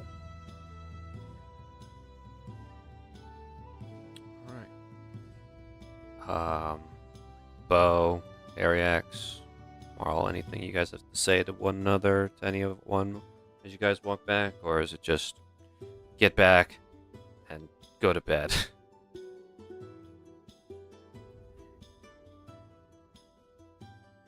I think Has Ariax Adriel is been like... dragging at his Ariax this entire I time? think... Yes. I think Ariax is like... He's motioned as Adriel like, hey, walk in pace with these guys. Don't walk ahead, please. Don't Yeah, go too he's fast. walking in pace, and unfortunately, there's a lot of big rocks on this road.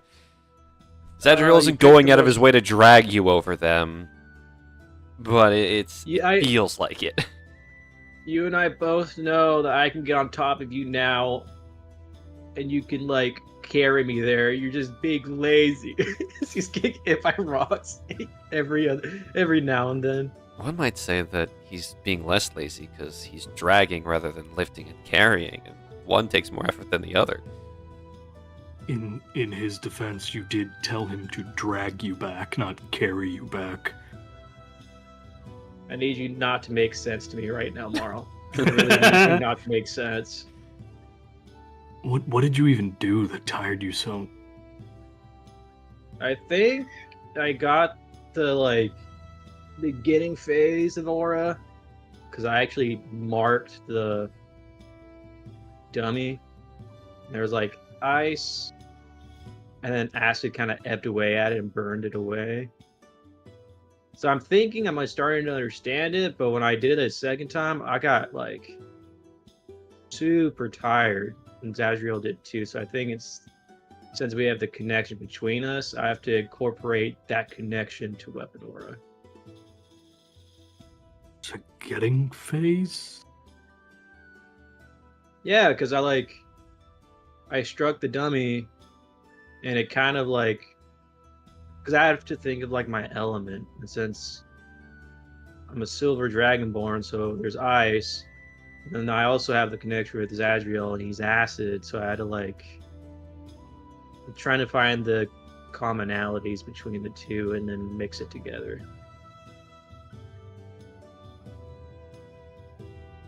Phases to Weapon Aura?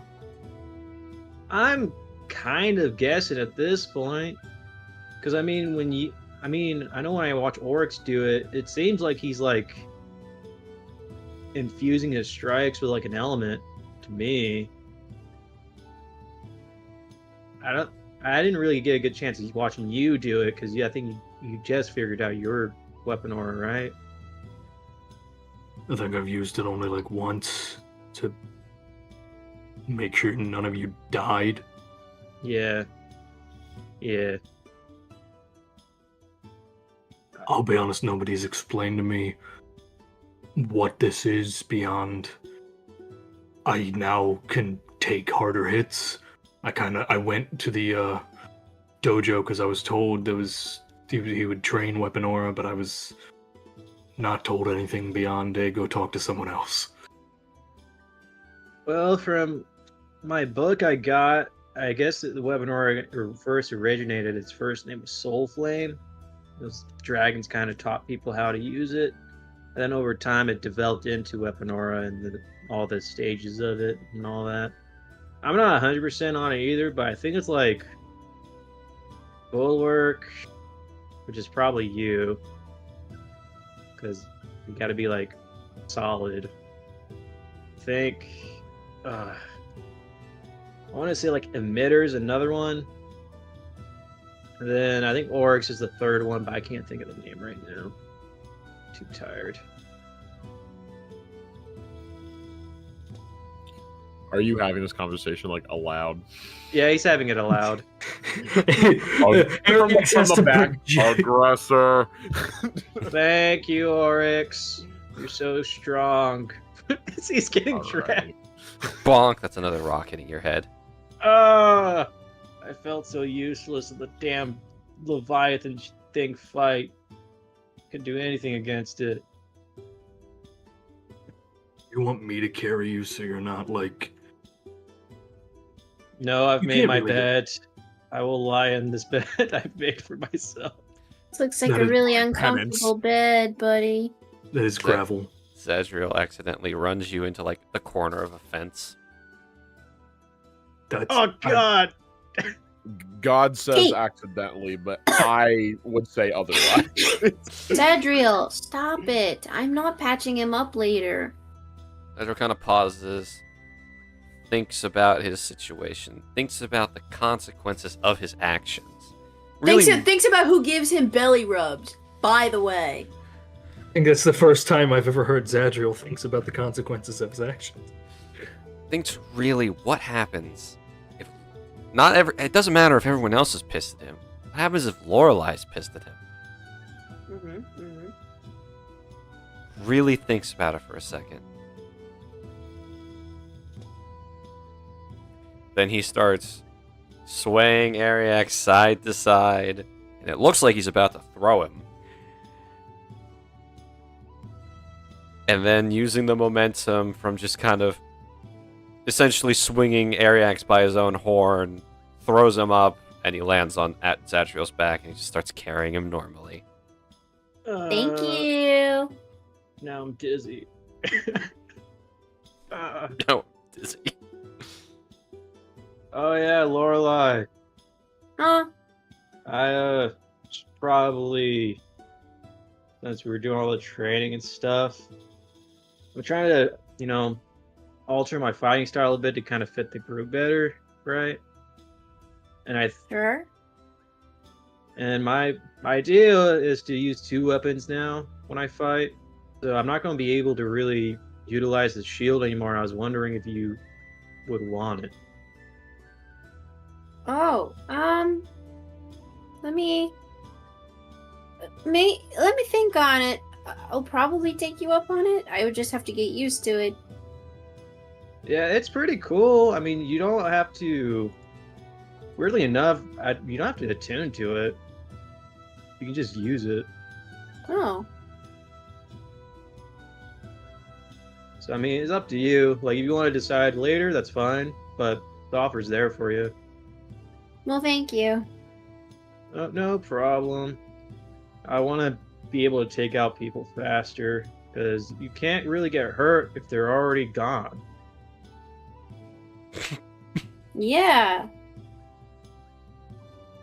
I also feel like too, since you're the healer, better protection for you is kind of really important. Blinks. Well, the mask blinks. Right.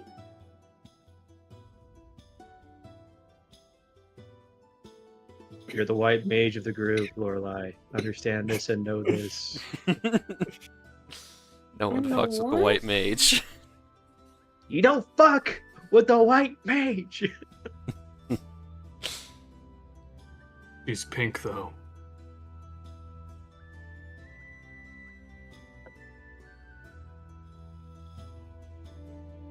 Damn, you get no response, dog. How do you feel about that? Nothing. Zero. Nada. Do you I- think? She says, "Do you think my skin is pink under my armor?" No, I don't think that Ariax was referring to your skin. No.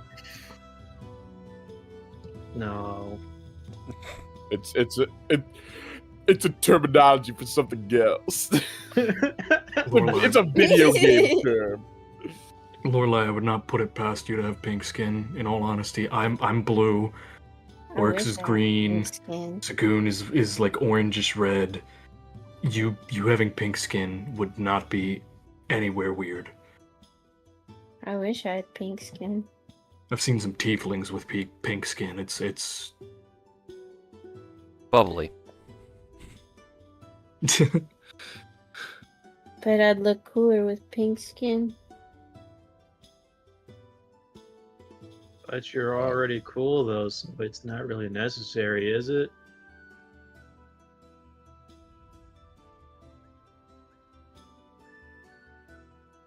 I don't think being fully pink is ever a bad thing.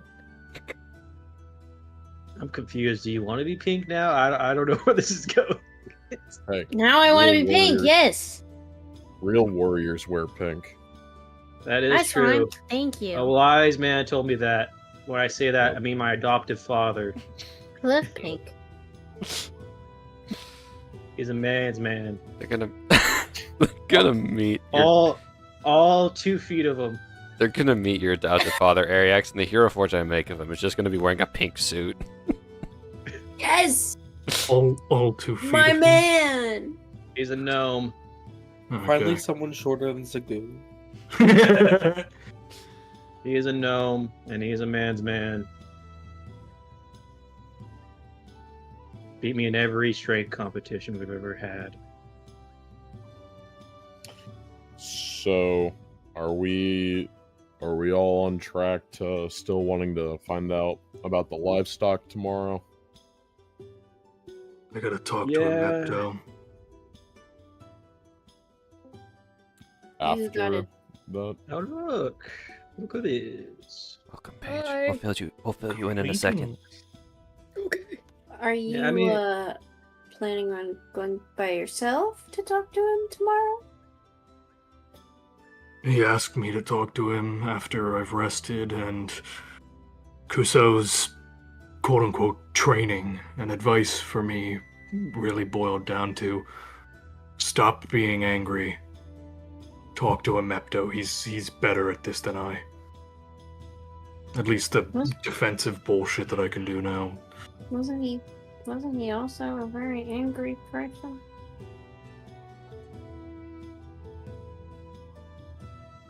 Kind of Maybe. shrugs.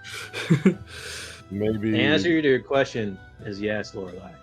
They are both angry dragons. Maybe the part about being less angry is in reference to just, More other focused. things that's not related to a Mepto. Yeah, I don't think that's, I trust. I mean, I would take his words, with a lot, because, I mean, he made me see things I didn't really see before, so I trust him. He seems to know what he's doing. I'm gonna be honest, all I saw was stars when he kicked me in the face. And that should be a point in it of itself that he clearly knows what he's doing. Mm-hmm. Shrugs. Look, you can get by with all of the nonchalant shrugs you want, but I'm just telling you, I would listen to him. Gonna talk to a Mepto tomorrow, aren't I? Good luck with that. Who knows? Maybe you guys will relate. Who can relate? Woo! You guys arrive back at the inn and tavern. And is there any other conversations anyone would like to have before you all head off to bed? I will note it's pretty late at this point. The moon has risen, and most of you need a long rest. I'm gonna go take this one to bed and go tuck him in for the night. Yeah, I was actually gonna go check in on Dwell and see how she's doing. Yeah, okay. I'll see you all in the morning then. Have a good night. Yeah. You too. Good night, Lorelai. And also, Hmm? probably should take Saghoon to his room, but I'm doing that. nah. But I'm kind of more insinuating the fact of just you see Ariak's there's a twinge, a little bit a hint of just a bit kind of like a smirk on his face is I don't think whatever you do he'll wake up to it, so you can probably just throw him in his room and he'll be fine. Lorelai sighs and looks at you. The little eyes on the mask narrow. He reacts. You should know me better to know that I can't treat him like that. He not tore in my off nature. someone's door It's and then tried to not make in him my... buy I stuff. don't know what he did, and I don't want to know what he did. His penance was what he's experiencing right now. I think he's Look at him. gone through quite enough. He's just a sleepy little guy, and I'm gonna go All right, put him let's in his not- bed all right, let's not- safely. Let's not give all the adjectives there. He's still a, criminal. He's but only 3 looking months at- old. He's a crook. I don't care at that point. At this point, the age is no longer. I don't give a fuck. Listen, Oh, he's the mental age of 3 months, but he's the physical age of we don't fucking know. We've never looked into it. I'm gonna go take him to bed and tuck him in. Dude, you won't, Lorelai. Just know I would do the same thing for any one of you. She turns away. Again, like I said, carrying Saghoon like a baby, and we'll go take him to bed and tuck him in. The mom friend of the group, Oh. everybody. The mom friend. So, Okay. I know Oryx is going to talk to Dwell. Is anyone else going to talk to anybody, or is everyone going to bed?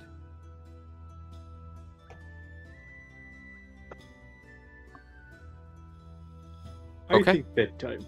Okay. So, I was muted. so everyone heads off to bed. Oryx, you go to knock on Dwell's door. Dwell, you've been trying to meditate for the past couple hours. The shade isn't talking to you, or it can't talk to you. You don't know which.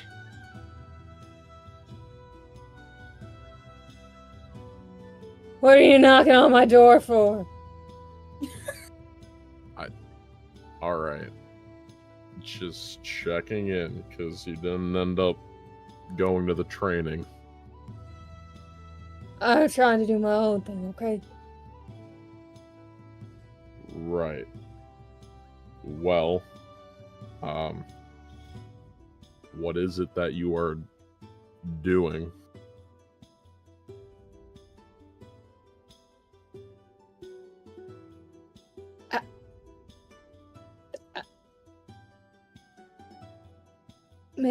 Meditating. Well, do you know how to meditate? Of course I do. Why would you think I wouldn't know how? Can I roll insight, please? Well, do you or do you not know how to meditate? And there's a difference between knowing how I to wanna meditate say and yes. reading in a book how to meditate. Okay, it's definitely the reading in a book how to meditate. Okay. So in this case, So no. Oryx would be rolling insight against whatever you roll for persuasion. Oh, No, it'll be persuasion, you deception. say. I thought. Oh, right, deception. 'Cause you said no. Yeah, deception. There you go. Deception, you say? Yeah, you're She's talking in circles. It's confusing the DM. You need to stop. It's getting too much. Oh, Oryx, you probably have a decent shot. Wow. Oryx, you have a decent shot. Wow. By one. Wow. My That's right.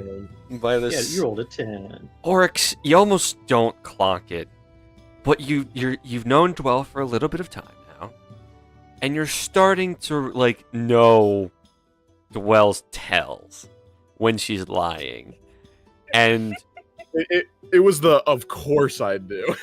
yes, and it's like absolutely it was. like, damn, this warlock is lying. Yeah, he just kind of sighs. Look, I didn't exactly invite you to go train because I wanted you to learn a weapon or anything. It was just a matter of getting guidance, like getting a direction going.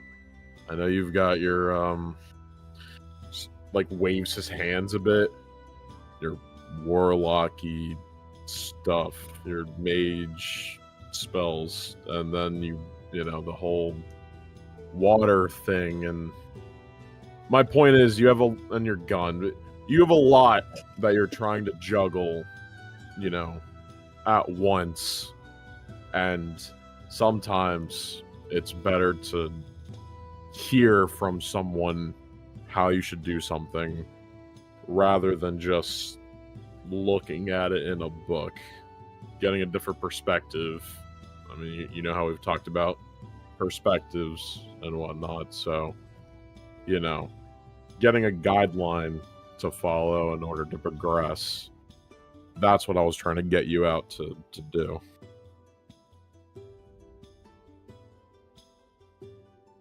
I appreciate the sentiment, I guess. But I Yeah. know perfectly well how to regulate myself and figure all this out. Regulating is one thing.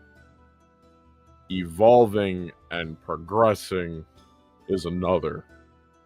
Because I think I know you pretty well at this point. Tell me if I'm wrong, but you're not one to just be content at where you are, right?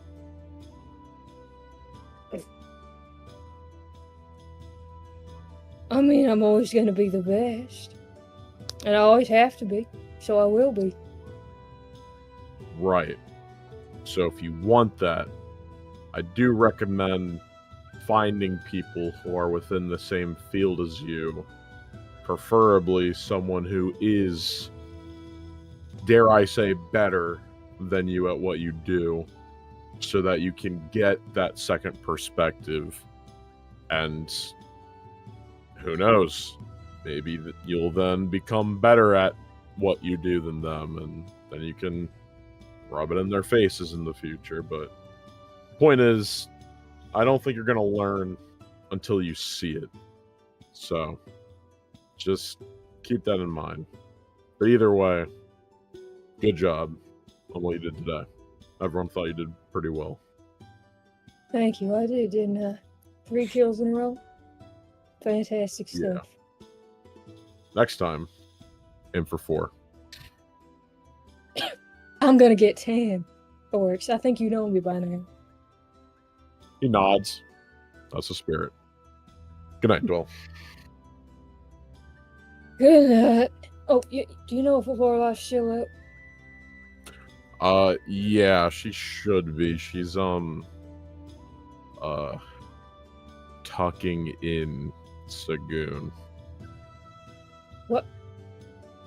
Why is Saghoon being tucked in? What did he do? It's an excellent question. And really the only person who could answer that is Lorelai herself. Alright. Oh, how do you like strawberries? They're good. Do you want... How... Would you like 10 of them? It's a very specific amount of strawberries, but sure. Alright. She will separate 10 strawberries from her, I want to say 58, and hand them to Oryx. They're all the size of an apple. Yeah, Oryx, these are not strawberries. These are some bizarre mutant fruit that look like strawberries. That are the size of an Holy apple. Shit. How about 3? You agreed to 10. And I can't take that back. No. It's an agreement. Get his ass 12.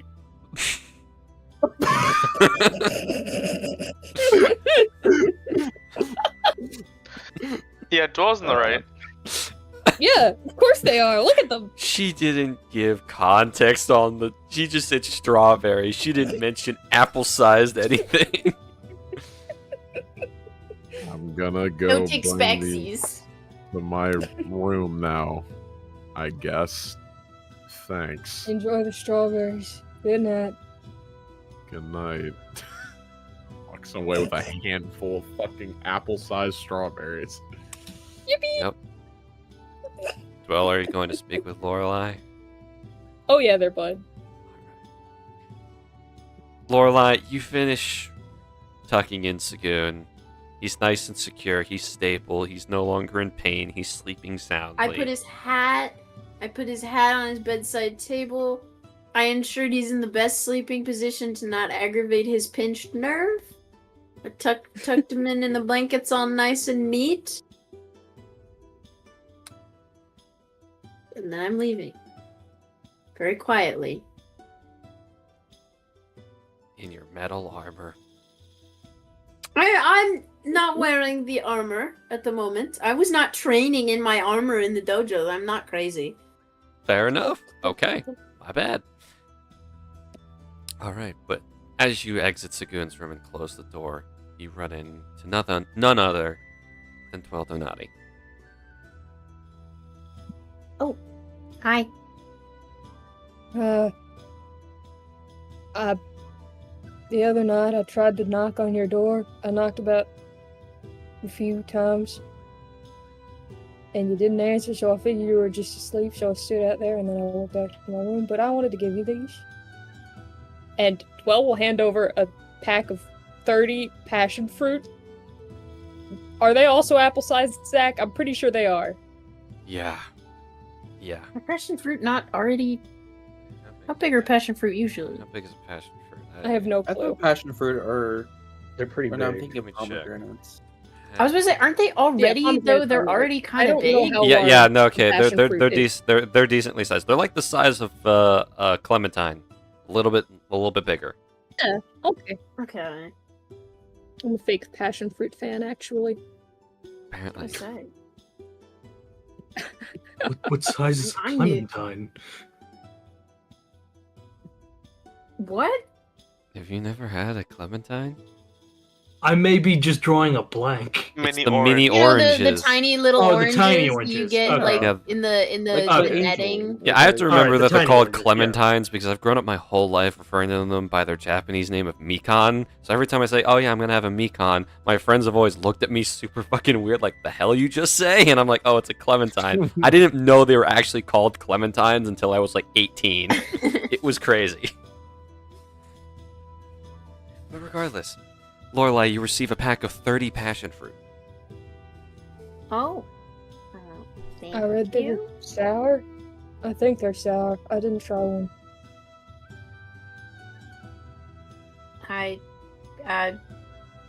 This is a lot. Where did you? Farmer's market. I just wanted to look at it. You wanted to look at it, It's but then you strawberries. you bought some. Yeah, it's fresh produce. Where are you gonna get fresh produce from? Other than a Where are we farmer's gonna market? keep What are you fresh doing? produce, Dwell? We're gonna eat it. I am not eating this many passion fruit before we leave. Could keep them in the bag of holding. That's technically Ah. refrigerated.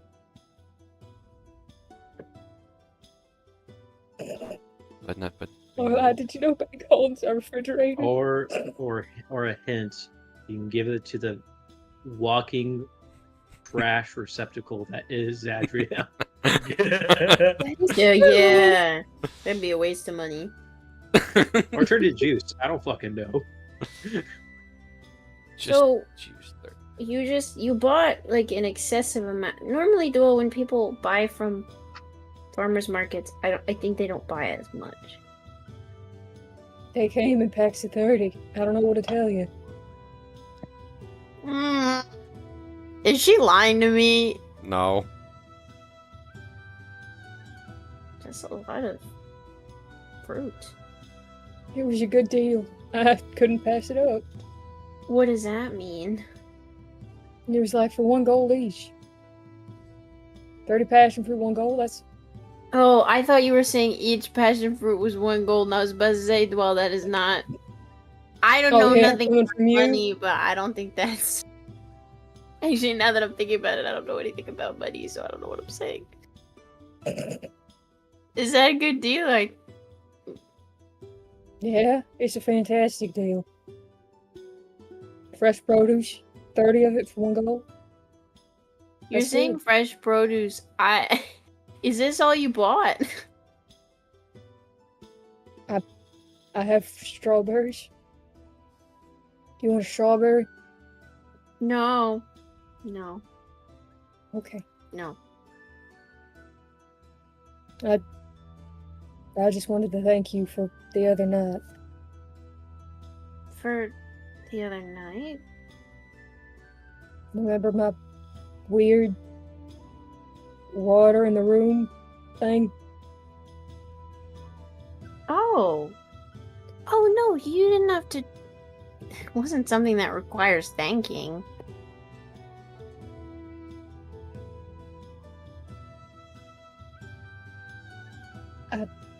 Sure. What do you mean? I'm being serious. I didn't do it because I expected anything from you.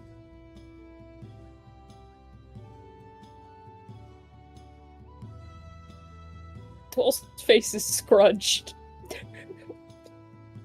I don't think they know how to respond to that. Okay, sure. Just for future reference, Dwell, I don't need things in exchange for, just doing the bare minimum.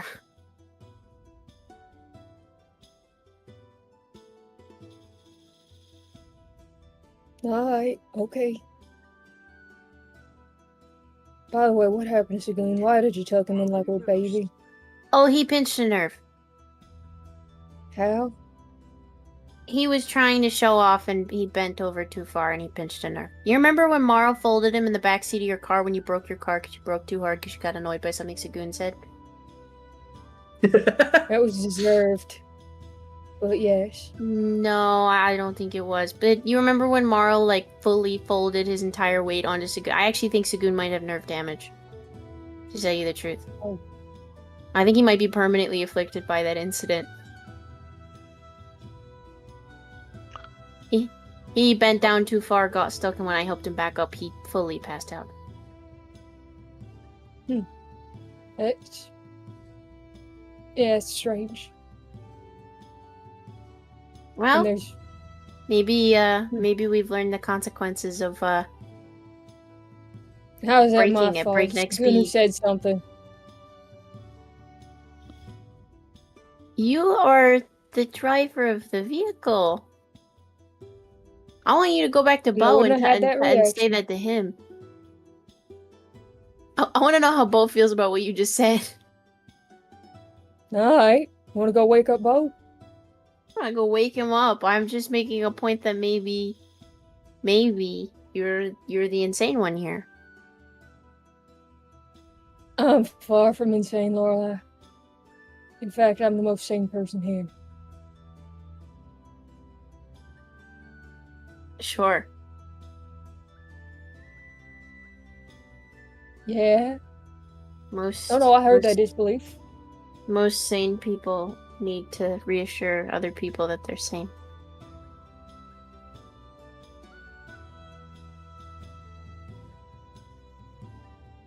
Sure.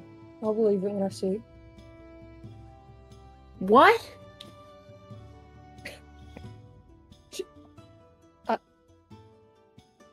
Alright, I was trying to do a nice thing, and I suppose things are just going the wrong way.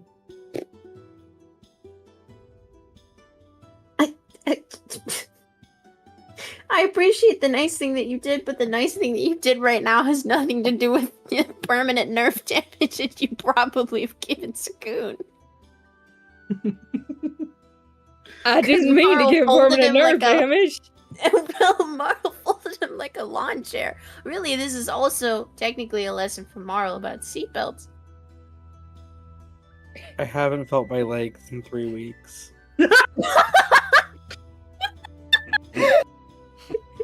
You know, when did you get here?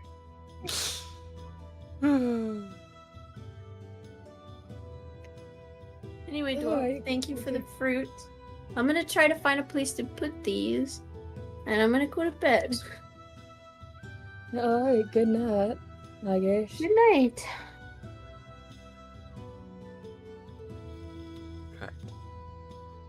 I was so afraid you guys were waking up Bo. We should have. Is there anything anyone No, else would like think to do? Lorelai's like, yeah, go tell the cop that it's the passenger's fault that Yeah. you nearly crashed.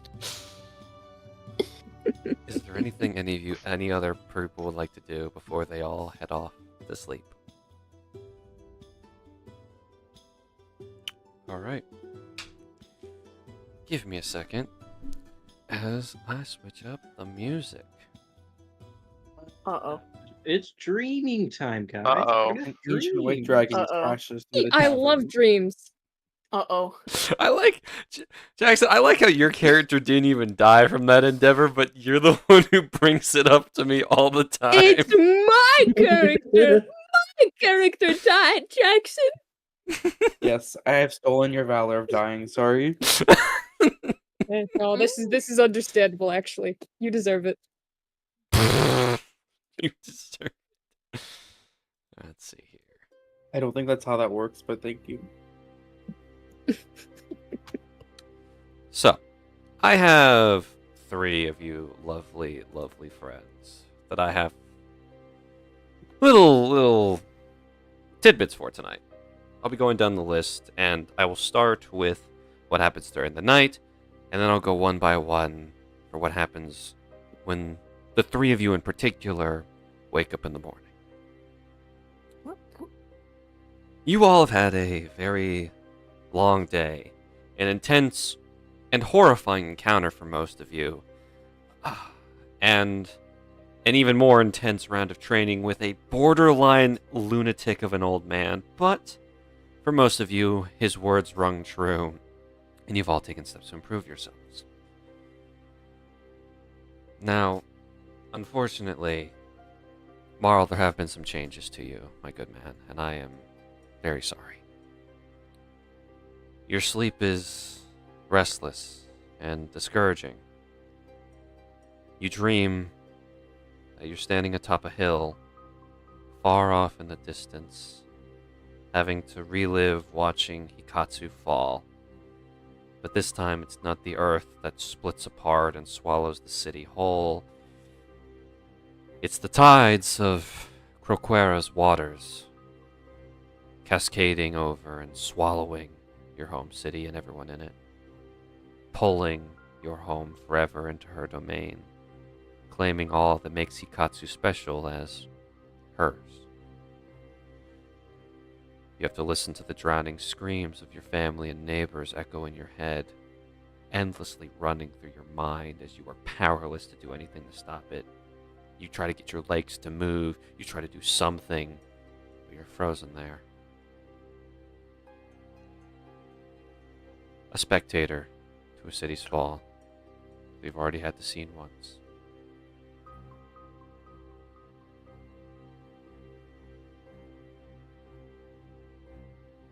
Now, the next person. Oryx. Your sleep is actually pretty restful. You feel calm and collected, like there's nothing to worry about. Feels like you're slipping on a cloud. And for these moments, you forget your worries and the issues that have troubled you thus far.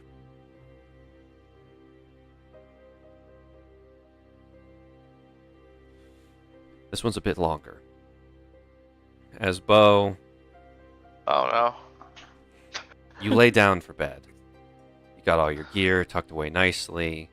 You've got Hanabi resting nearby. On the off chance you're ambushed in the middle of the night, you're safe in this tavern, but old habits die hard, and better to be safe than sorry. Your interaction with the Constellation was a tad bit different from the others. You didn't have any divine protection or some unstrange power to keep you safe, and you didn't have the motivation of your family being a victim of the Constellation to force you to endure through it. You simply had to just take the brunt of it, and you were not prepared. No amount of training back in Hog's Feet could have prepared you for that. Despite you and your friend's victory, something within you feels shaken. And as you start to drift off into sleep, Hanabi begins to glow again with an ominous golden light. As you dream, you're standing in a vast forest. Around you are flora and fauna that look alien to you. They are the wrong colors. Some are bigger or smaller than the creatures you connect them with from your world. But the forest here is beautiful, vibrant and clear without any signs of pollution or corruption. Your awestruck state is broken as you hear the sound of something snap and break behind you. Do you turn around?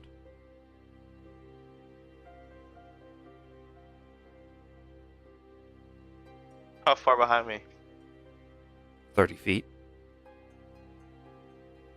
Is there any cover anywhere? You're in a forest. Yeah, Plenty I'll of trees. duck behind the. Yeah, he's ducking behind the nearest tree and kind of peeking around it. You turn around and see something that juxtaposes itself upon this beautiful scenery. There is a figure hung by a noose from a dead ash tree. You can't really see details from here. Can you move closer?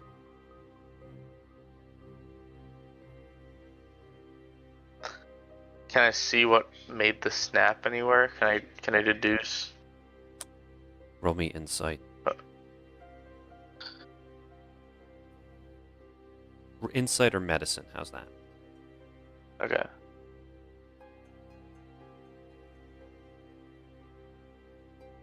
8.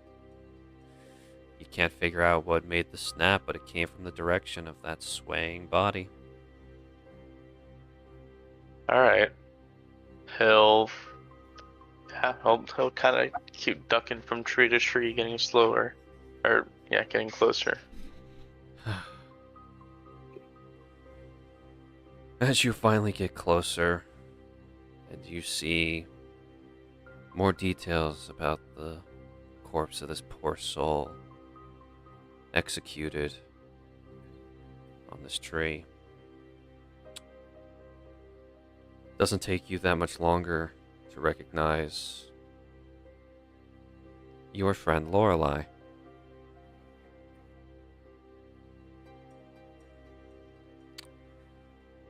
There is a sign hanging around her neck. Do you read it? Yeah. The sign reads, in very big, bold, and official-looking letters, "Convicted of treason by the Eladrin Council." Would I know what that is? No.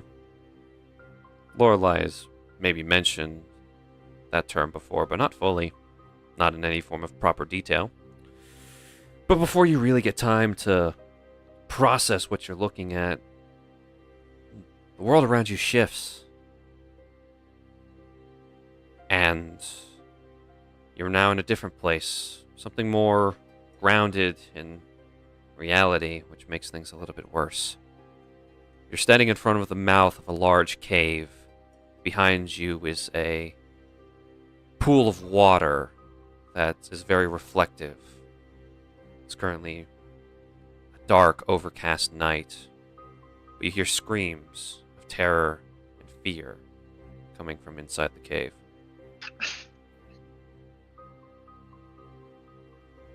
Yeah, I mean, he's running right in. There's no light from the sun or stars shining in here. At first, you pass a couple of dead corruptors in the process of becoming puddles, their cores laying there. There's no light to the cores, as if whatever was in them has been completely drained away. But as you get further into the cave, you start to see bodies. No one you recognize, but bloody, brutalized corpses of individuals. You finally reach the deepest part of the cave. There's no light around, but you see something in the dark, something moving. You hear the crunch and snap of bone as something makes contact and just shatters. And whoever just died didn't even have time to scream. For a moment, your eyes adjust to the dark, and you recognize the figure standing there now. Familiar to you, his eyes glowing white and body almost completely overtaken by corruptor matter. His breathing labored and feral, his expression showing nothing of the kind and heroic man you know. Just a monster fueled by hunger and regret, as Oryx stands, covered in blood.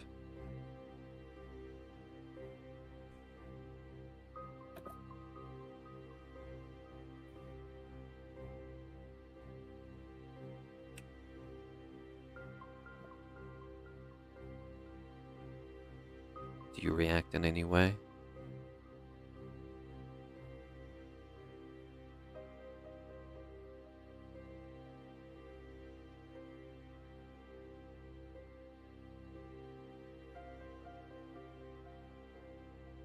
You in there?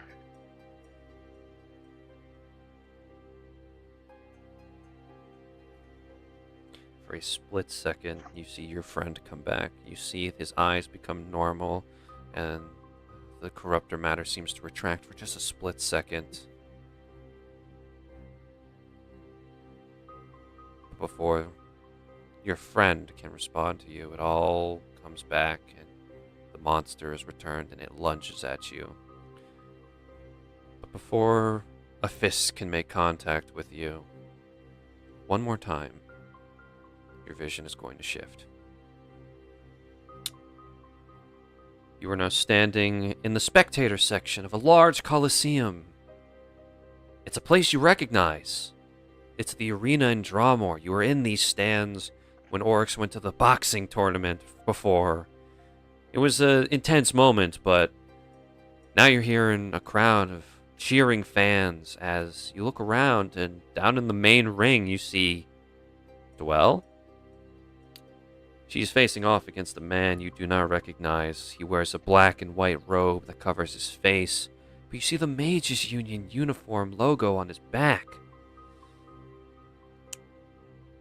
The fight rages on.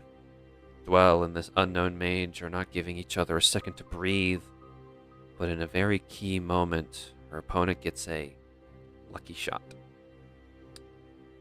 She collapses to the ground, still conscious, still trying to get up, still trying to fight. And since she does not surrender, her opponent raises his wand to end the battle. But before he can, suddenly something changes in Dwell's demeanor.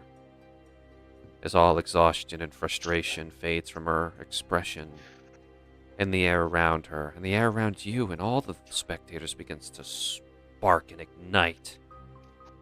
Magical energy that flows like the ocean starts to make its presence known, swirling around the arena. Amount of energy you've never seen before from anybody begins to gather in the palm of her hands as Dwell stands to her feet with a very cruel smile on her face. There's a frenzy. You've seen Dwell act a little erratic before, but not like this. No, this is something else. You know your friend, her coworker, better than that. Better than to do what she does next. As her arm raises to the sky, and beams of red and blue blast off all around her, hitting not just her opponent, but members of the audience. Someone right next to you gets vaporized in seconds. And as the crowd panics and people begin to run, all you can hear is Dwell's laughter echoing in your ears.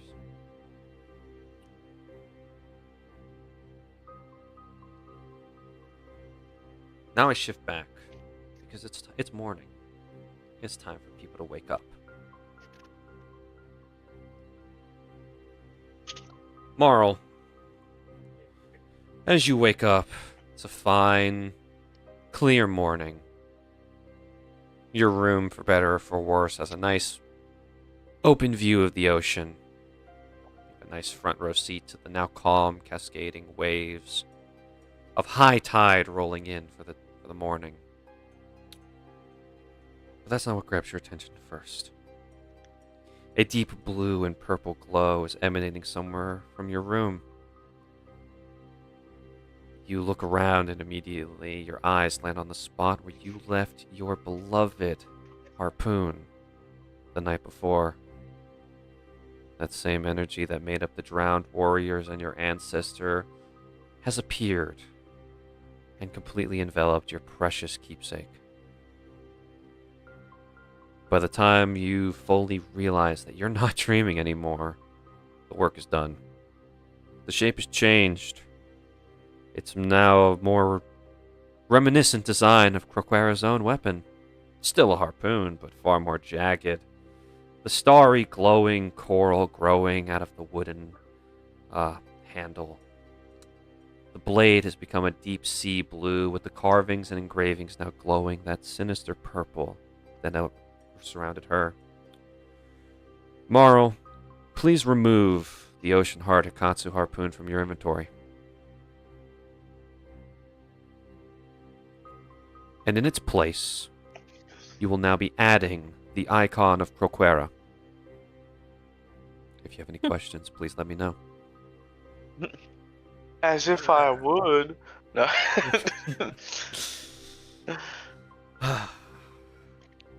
Oryx, you had a very nice, restful sleep. It's waking up that's going to be the problem. As you open your eyes, the sun is starting to rise. But, my friend... Oh, my friend, you are not in your room. You're not even in the inn.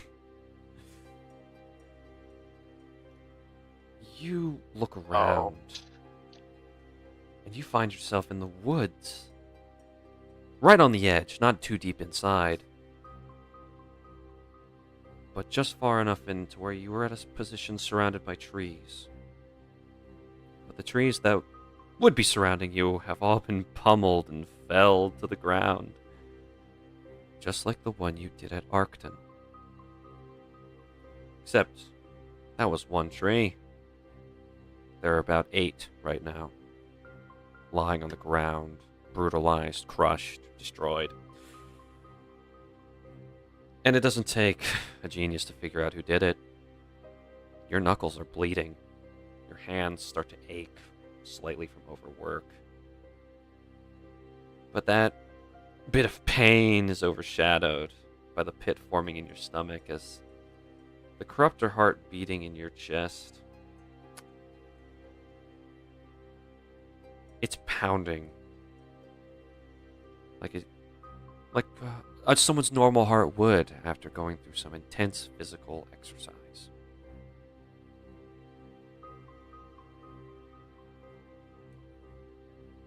And Bo, after your lovely night, you wake up in a cold sweat. The horrors of those very realistic dreams fresh in your mind as Hanabi is now in your arms, primed and ready to fire at a moment's notice. Your hands are shaking. They don't normally do that. But you look at Hanabi now, and there's something just a little different about it. There appears to be a speedometer on the side of the handle. Thank God. Ugh. Get me out of there. Oh. What are the... Sorry. What are the values of the speedometer? Like, where's it? Like 0 to 300. Units? Miles per Sorry. hour. Miles per hour. Would Bo understand how fast a bullet travels? Based on his, like, just overall understanding of weapons, and especially with Hanabi, and, you know, intuition. You know what? Sure. I'll tell you what he's trying to do. He's trying to see if this speedometer could be marking how fast the bullets are shooting out of his gun, or if it's something else. From your understanding, bullets can travel roughly 500 to over 4,000 feet per second. The equation, it could be calculating your bullet speed, but it does look like a car speedometer from the amount of times you've driven Dwell's vehicle. You don't know what that means, but that's the best I can give you. As we're now going to have the morning begin. No music for the time being. We'll start with Marl as you look upon your beloved keepsake in its new warped form.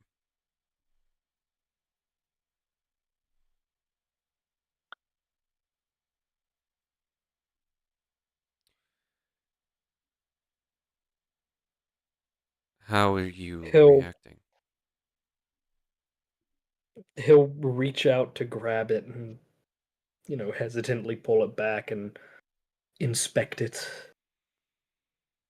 Despite its jagged design, it's a solid weapon.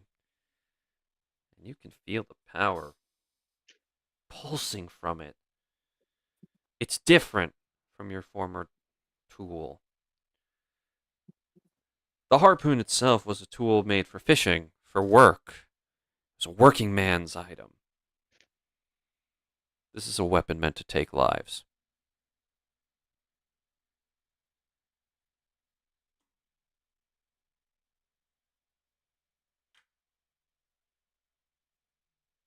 He will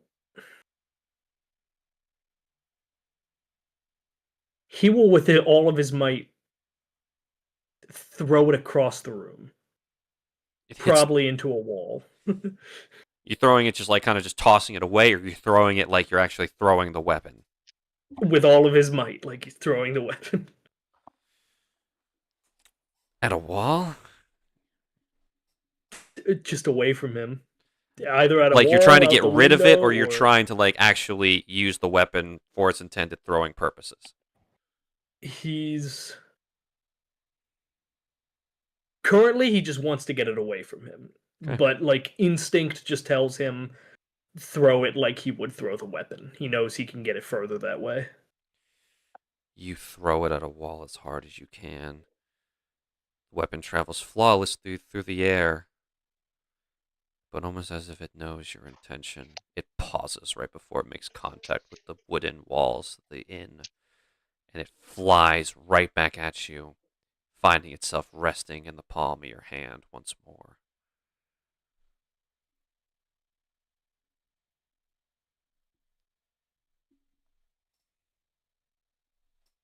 He white knuckle grips it. Gets up and just, deadpan, blank faced, just walks out of his room. Are you going to see a Mepto?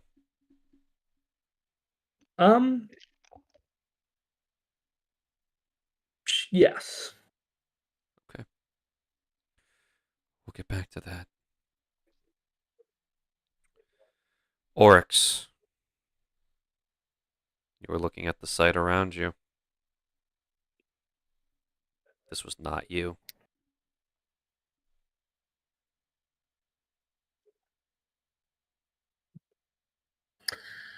Hmm.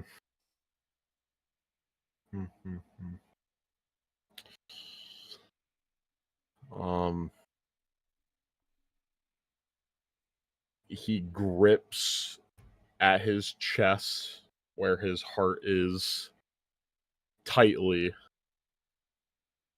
and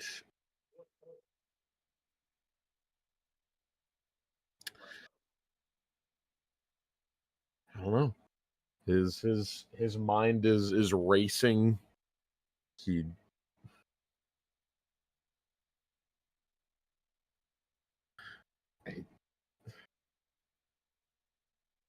I think I think he's just frozen, hoping that all this was not going to happen again, at least for a while. So he doesn't really know what to do except just stand there in the wreckage and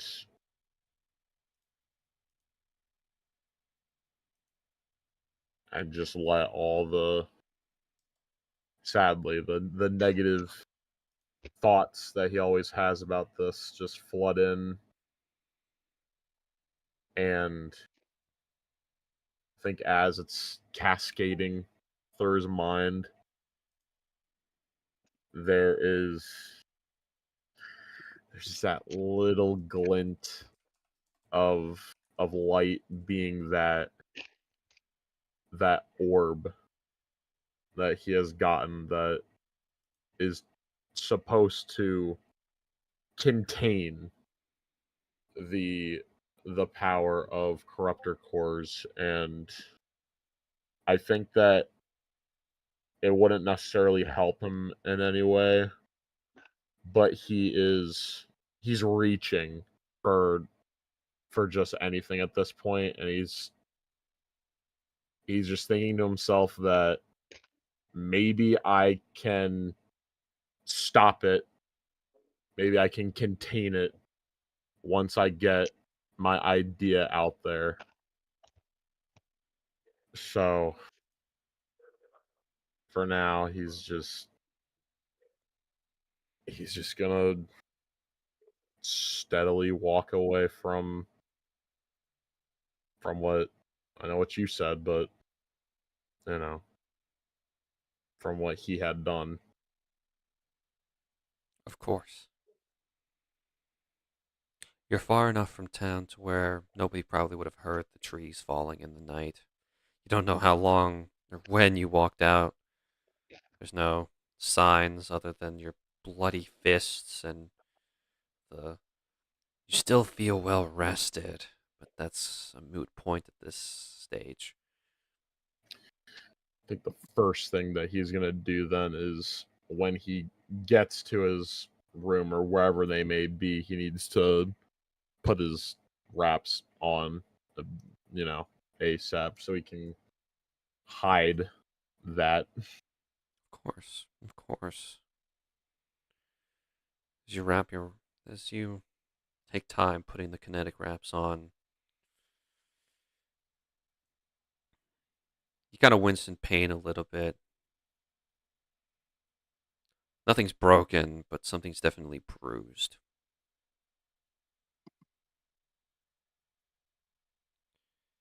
Whatever you did last night, whatever was making you do that, it was pushing your body to its absolute limit.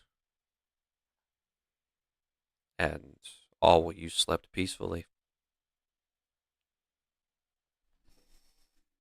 Very unsettling. He does not like it. But what is one to do in a scenario where they have no control? Simply move on. Of course, of course. As the second heartbeat starts to die down and go back to a resting, calm, and dormant rate. For a split second, you hear that heartbeat ringing in your ears. It just sounds like someone's banging on a door, pounding on it with their fists. Before that fades away. And despite the shaky nature of what's going on with you, things return to a stable normal for now.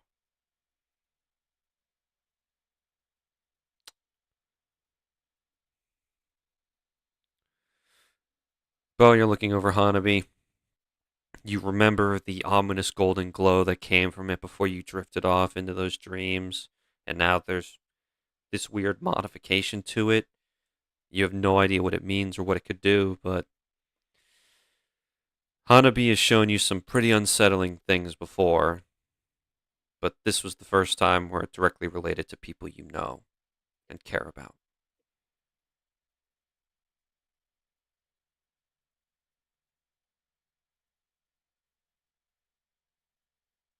So, do you know what you're showing me? One click.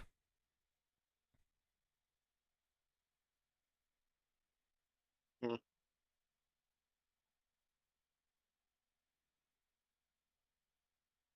Okay, did we already establish if one click? I forget what I said. The Two current clicks was moment, last time. 2 clicks is yes, 1 click is no. Okay. I mean that's okay. That's less concerning, I guess. Um, what's this thing? Click. Hmm. No, fair enough. Um,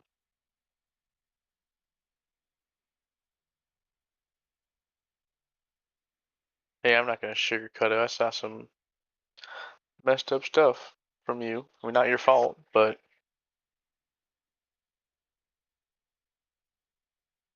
I definitely have to tell the others. I think last time you showed me something, it ended up becoming real. So, yeah. I need to get going. He'll get up, take Hanabi with him, and just kind of like start his routine of like, you know, it's not as rigorous as like he did at the academy, but a little like workout regimen, couple push-ups, couple sit-ups, wash his face, get dressed. Of course. He's just gotta get out of that room. Of course. Have more room to think. Yep. And as you're getting ready for the day, the rest of you, Saghoon, Lorelei, Ariax, and Dwell. I mean, the most concerning thing, honestly, is Ariax, you dreamed of a giant Zadriel eating all the beef jerky in Drawmore. I mean, oh I mean that's. That's pretty serious. I mean, in all honesty, yeah, that probably takes precedent over everything that's happened here tonight. I think. I think Seek so. professional When, help there, yeah. when he wakes up, he's like reaching out in his sleep, like, no, you need to share. You'll starve everyone. Yes, but as all of you wake up, it's a beautiful, sunny morning with a calm ocean breeze blowing in through the open hallway windows of the inn. Marl has gone out, and when you check his room, it's empty, so he must have gone to Amepto's already. But the rest of you, anything in particular you're doing to start your day? And of course, everyone can take the effects of a long rest. Wow. I Yeah, love long rests. finally. So good. I look in the mirror first thing in the morning. I realize my nose is still fucking broken. Pretty sure Lorelai healed that. Do I recover my level of Oh, exhaustion? she did? Never mind. I'm fine. Correct. You do recover your level of exhaustion. Okay. Yay. Lorelai healed my nose. I'm fine. Never mind. I will shush. Well, I mean, hey, you didn't have any weird dreams? No shade waking you up with rise and shine, asshole? It's a peaceful morning. Is there anything in particular any of you would like to be doing? I know Bo wants to tell the others about his prophetic dreams. And I'm sure Oryx would like to avoid talking about what he did last night. So is there any particular morning routine you guys are? Matt Simison has provided you all with some breakfast for you all to eat. He's left it out as sort of a mini buffet style, so you guys don't have to wait on him or order anything in particular. It's the normal stuff: bacon, eggs, pancakes, waffles, sausage, turkey sausage, tofu, etc. Cereal. Yeah. Did you say it was like a nice day out? Oh, it's a beautiful sunny day. It's been a while. I think Lorelai will not wear her armor or anything, and she'll go outside, find a good, nice patch of grass, lay it down, and just photosynthesize for a little bit. As you should. Sunlight feels great. It's no longer raining, and you are soaking up that pure solar energy. Yeah, just straight laying in the middle of a patch of grass. No shame. No shame. Saghoon, anything you're doing this particular morning? He doesn't really want to, but he's gonna leave the inn or the tavern they're staying at, and he's gonna go back to the fish store, to Forgum's Fish. Okay. Of course. You walk up and you see the door is still missing, kind of replaced with like a tattered makeshift tarp to temporarily block entry and stop robbers from breaking into his home.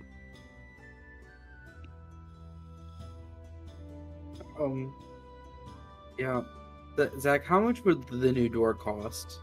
Like, how much would it cost to replace the door? About 10 gold. Okay, Saghoon is gonna take out like a little burlap sack, like a very tiny one, put 10 gold in it, and just leave it on his doorstep. Are you trying to be sneaky about this, or are you just going up and doing it? I am just going up and doing it. Okay.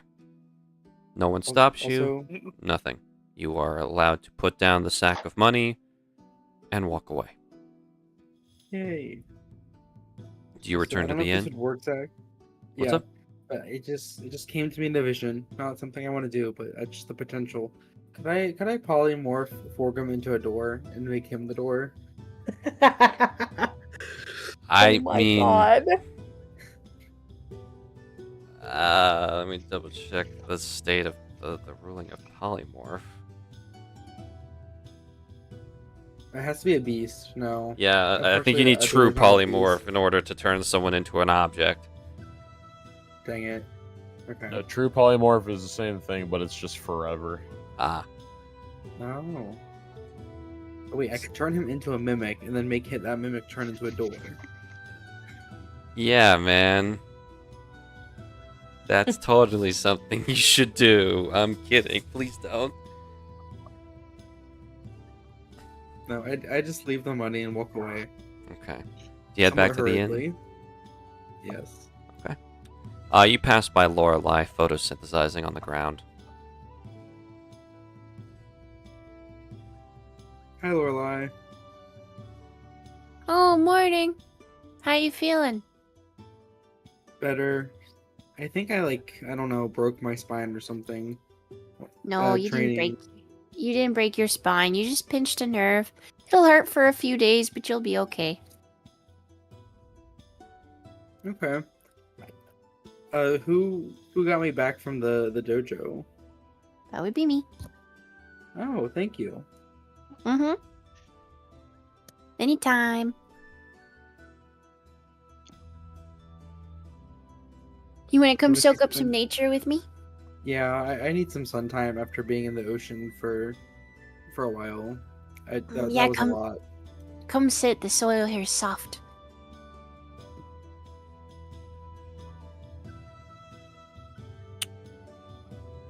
Saghoon, do you sit down next to Lorelei? Oh yeah, I sit down. Peaceful, sunny morning. The little moments like this remind you that maybe money isn't everything.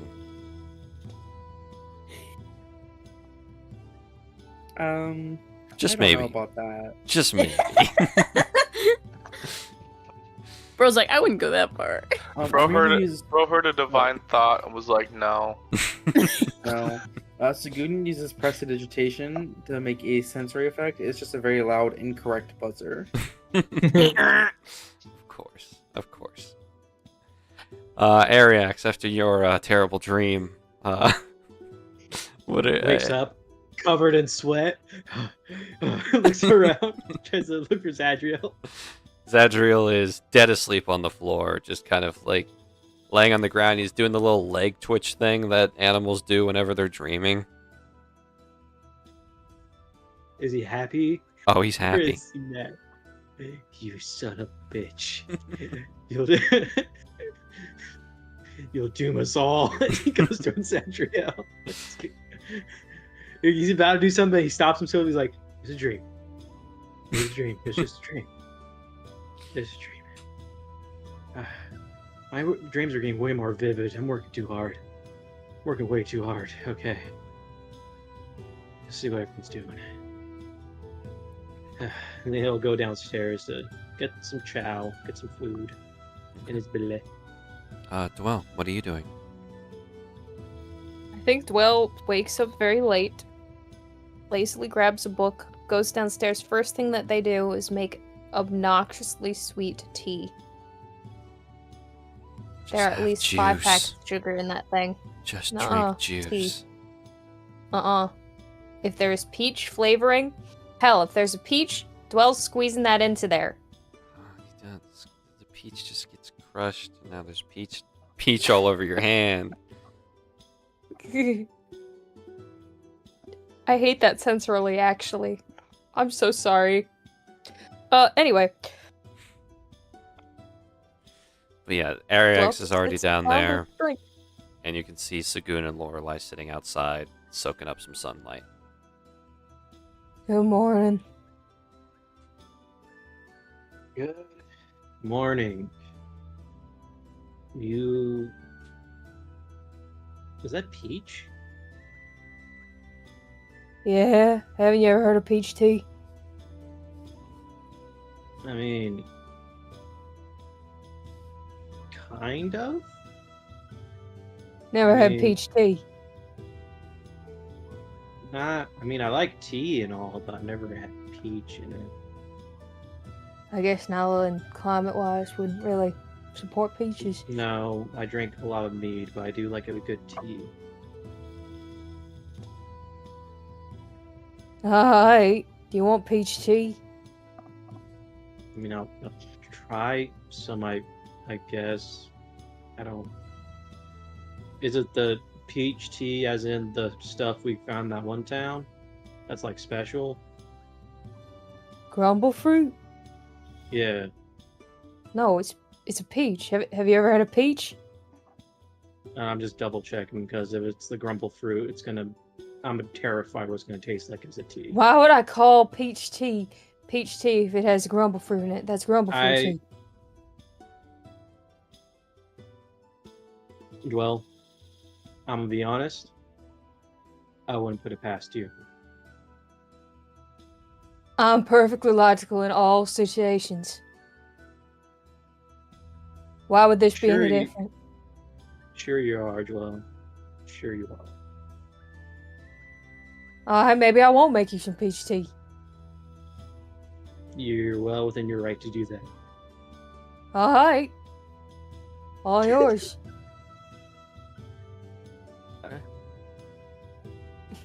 At this point in time, Bo, he would come down next, and Oryx would soon follow, like pretty much like 2 minutes after.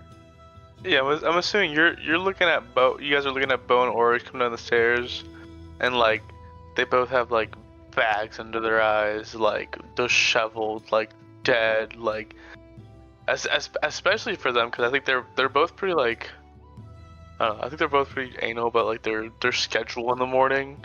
Is that would you agree with that, Garrett?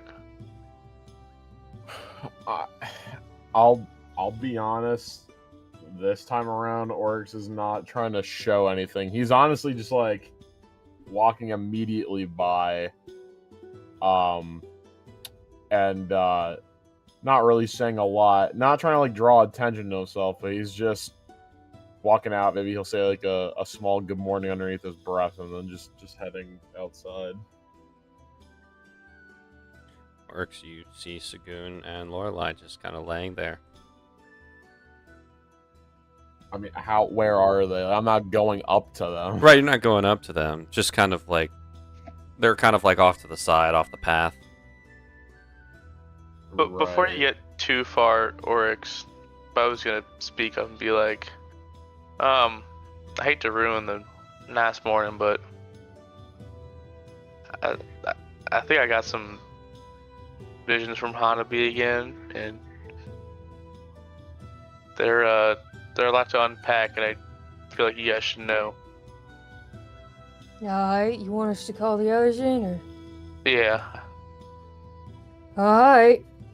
I'll go open the door. Saghoon, Lorelei! Bo wants to talk to us. I'm photosynthesizing. I'm sorry, I'm not interrupting you, Bo is. Well, tell Bo that he can wait 15 minutes. Bo, you can wait 15 minutes. Apparently, they're photosynthesizing and sunbathing. Alright, everybody go outside with them. Alright. Look, I unless it's like extremely important, I just need. See in a minute. I just woke up and all. I mean, we could just. Bo, Here, you can hold on it. We can at least just eat breakfast. and stuff. I guess it's fine. Yeah, I mean you two plants just keep photosynthesizing, but Okay. this is a pretty big thing. What's up? Can I cast Minor Illusion to make a to make a fake wall blocking me and Lorelei off from them. I mean, it's Just like a tiny little like garden wall. you can do that. Okay. With a flick of my hand, I just like there's like a tiny little brick wall now, just barely visually blocking us off. Yeah, Bo, you're kind of looking at.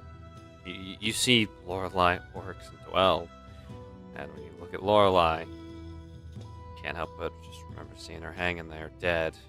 Oryx, it flickers between your buddy, who seems like he's in a hurry, and whatever the hell that thing was he became. And then there's Dwell, that maniacal look on her face. It's hard to not picture those images in your head.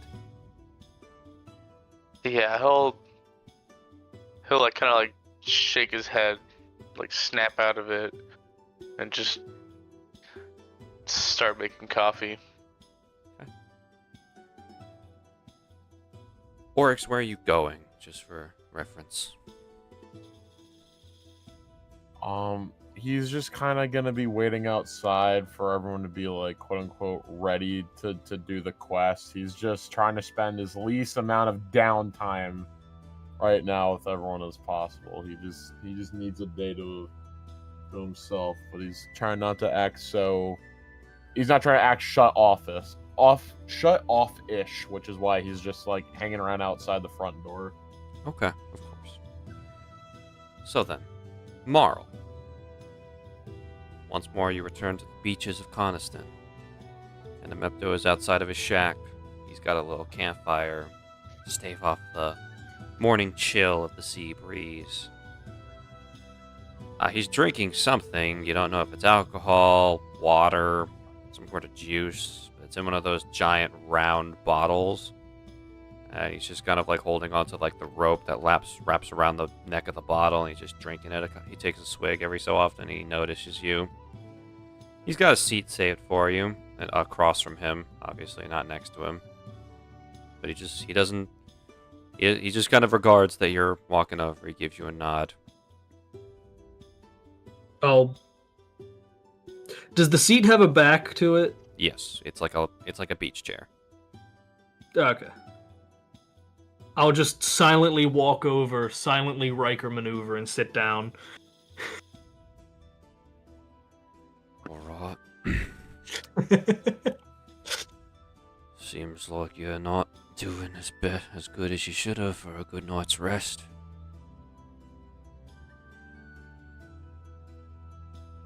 I don't even know what's going on anymore.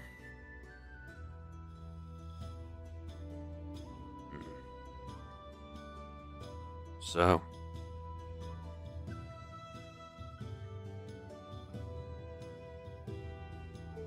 I'm not the best at admitting I was wrong, but you and your pals brought up a good point.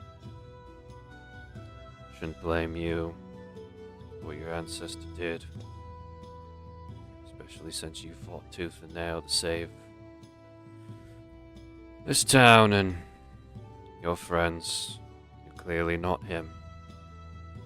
It was wrong of me to think so.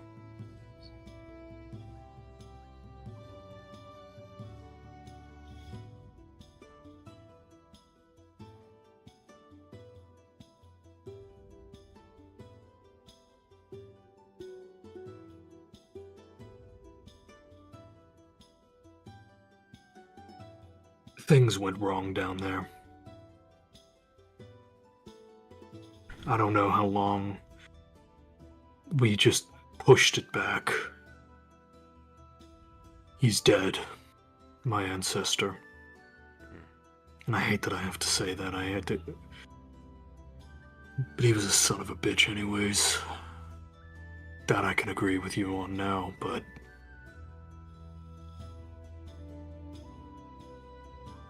That threat you were holding back, that Constellation, she's gonna come back. And I'm gonna be the cause of it. You're marked by her now. I can feel that same stench emanating off of you.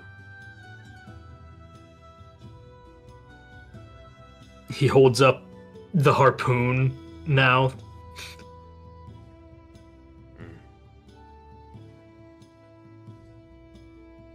At least you're not a mindless beast trying to drown us all.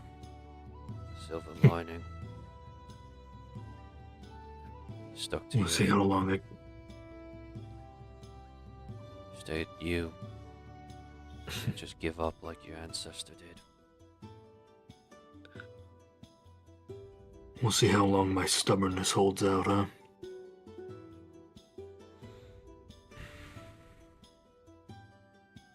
I don't know about too much on this whole Constellation business.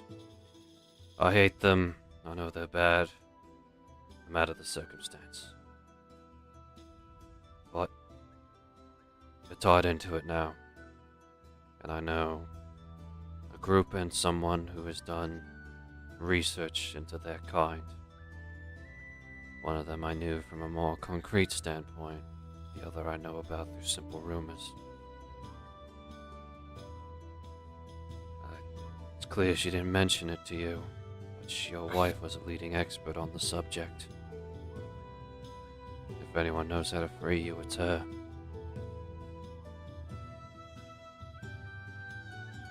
Yeah. First, I gotta get to her. And that brings me to the other group. Like I said, these are just rumors. I've had contacts here upstairs for a while now. And they're gonna be a big help now that we're no longer stuck at the bottom of the bay, keeping your ancestor back. The other group I know has been stealing text and research on the constellations for years now. Safe to say, the Gallery of Eternity has some interest in the concept. Someone in their group might know a way to repel their influence. That's really all I got in terms of leads for you.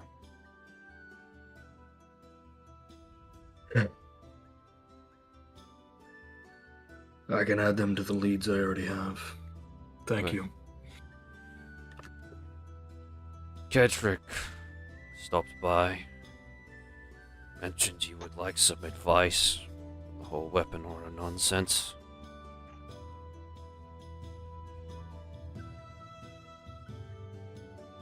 When I was fighting my ancestor, I took a hit I really shouldn't have. A weaker version of what it did nearly blasted the other members of my team halfway across the bay. I took a supercharged version of that and kept standing. I want to learn how to control that.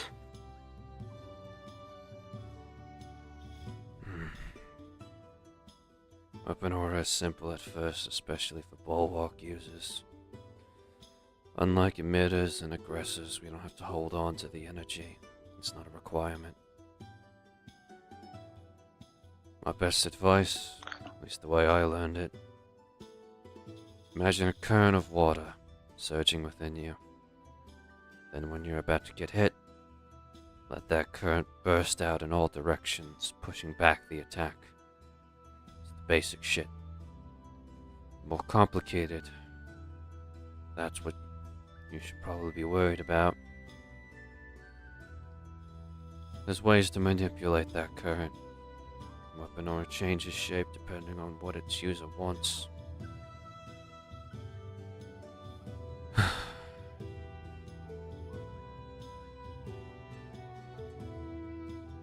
Water is something our people are masters of. It makes certain aspects of weapon aura easy for us to learn. But our people are known for their heart-to-heart conversations or willingness to show weakness.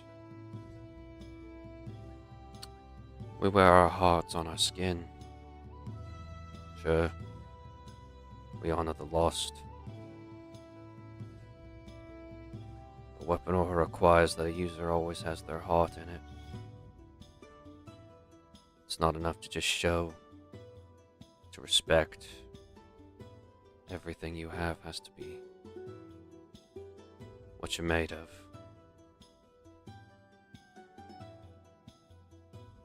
You can think about what you want to do with this power all you want, but if you don't believe that in your heart, then it won't respond to your call properly.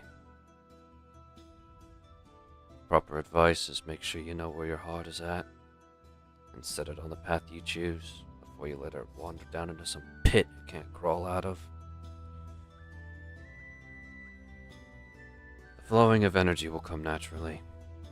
Practice trying to make the current stop. Make it more solid.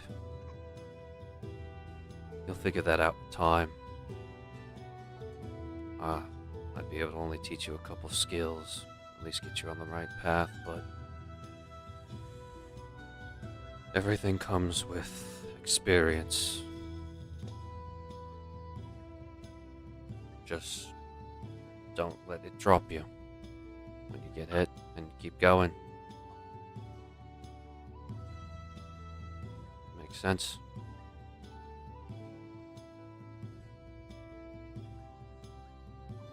Yeah. Yeah. Are you just saying it makes sense so you can get out of talking to me? Or do you really get it? I get it.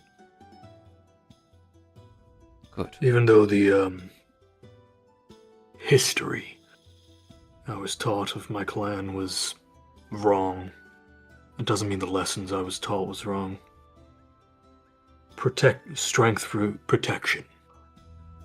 That's what I was raised to understand.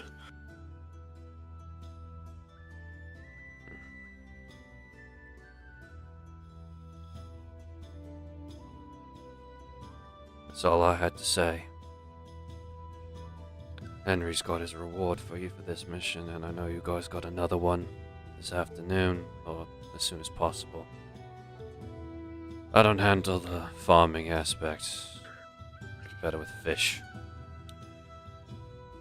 One more question, though. Marl and Nahi. Yes. When this time comes for her to come back and try and drown us all, just gonna let it happen and pray that there's someone strong enough to stop you.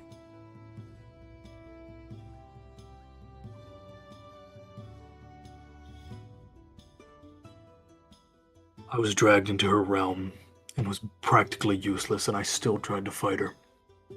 What do you think? Just making sure. I won't go down that easy. Life's beaten me down time and time again. Sure, I've gone a hell of a lot lower now, but I've got things I'm looking forward to, and I won't lay down until I accomplish that.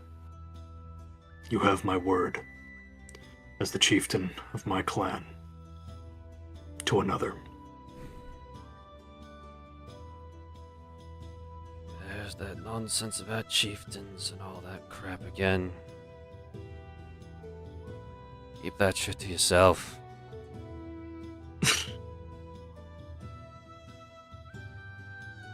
Alright, get off my beach. I got stuff to do.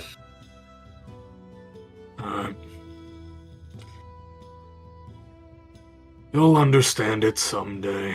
Have a good one, Emepto. I'm older than If I never see you guys. again, it won't be... If I never see you again, it won't be too late. And I get the feeling that's mutual. Yeah.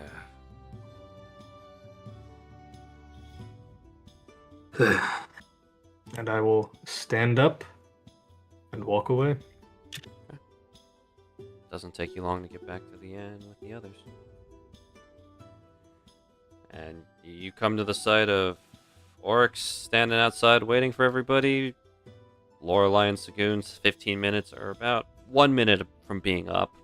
And they've got a little illusory guarded wall just kind of sitting there between them and the others. and Dwell, Bo, and Ariax have kind of all stepped out with coffee and breakfast plates.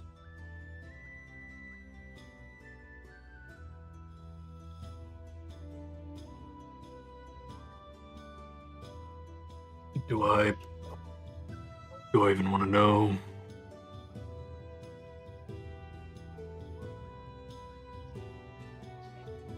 I mean, at this point, we're kind of having a picnic because Saghoon and Lorelei wanted to sunbathe and photosynthesize. I don't think you guys realize that this is part of my routine. That if I don't get enough sunlight and enough nature, I could die.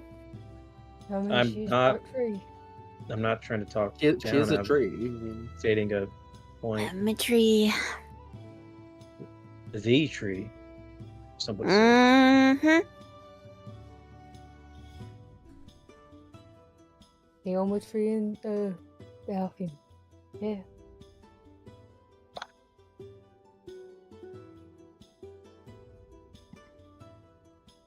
And the timer, whoever has one, goes off as the 15 minutes have ended.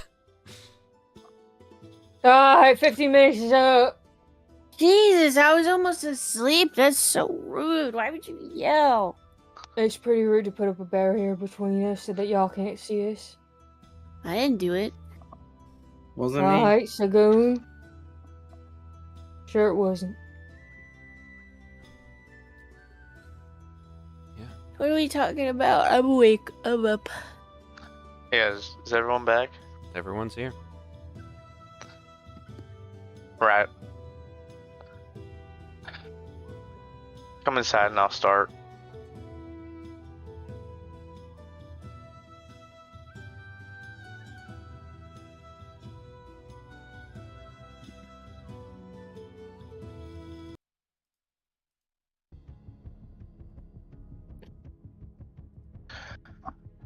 All right.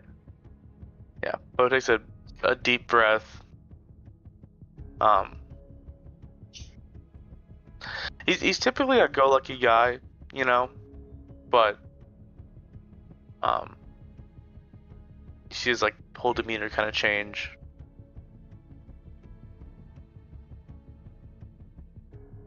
You know how like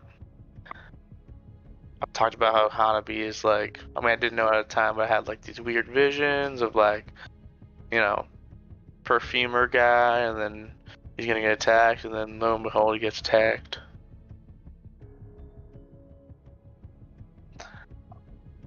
Anyway, I'm starting to think that Hanabi's trying to tell me something else. And this time it concerns 3 of you.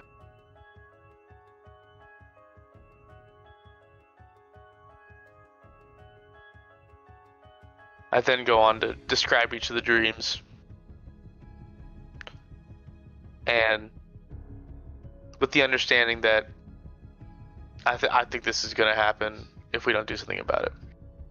'Cause Are you there's a like lot to recap. how much detail? Yeah, yeah. Like Coming from one of the people it's about, like how much what are you omitting? How much Yeah. detail? Are you omitting Oh, anything, or are you saying every bit of information? Bo is like locked in. He is giving you every single detail, sensory, like minute things, like everything. Orcs. No sugarcoating it. Vision is of you losing control. Well, you lose control in some other fashion and start killing a bunch of people. And Lorelei, you are tried, convicted, and executed for treason by the Eladrin Council in the Feywild. Was I hanged? Yes. Just to You were hanging Hanged from a dead Oh. ash tree. God, that's why you asked me what kind of tree I was before the session started, you motherfucker. Thanks for So, being yeah. honest. there. After describing all that, he'll be like, and I have reason to believe that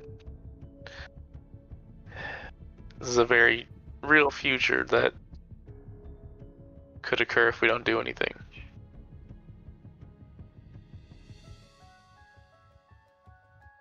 I just thought I'd let y'all know, and you can imagine how off I was feeling after that.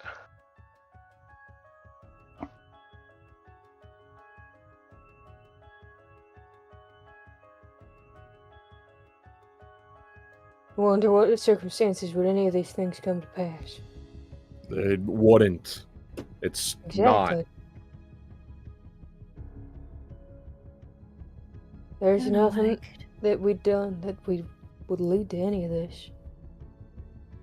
Not It's- true. It's probably just a bad dream. No, how Yeah. would Bo know about the Eladrin Council if it Uh, wasn't true? How would you know that they hang people? How would you know that? I've never spoken about that. I listen. I read the words on the sign, and that's about as deep of my understanding as I had. So Exactly, we can just write that off. He wouldn't have known. Ah, Coincidences can happen, Lorelai. that's not a don't- coincidence. I mean, that is a pretty common punishment for crimes. I unfortunately will have to kind of vouch for Bo because he has had visions in the past as well. Like with the prince and the king. Bo, you remember that? oh yeah, that was just as vicious of one too.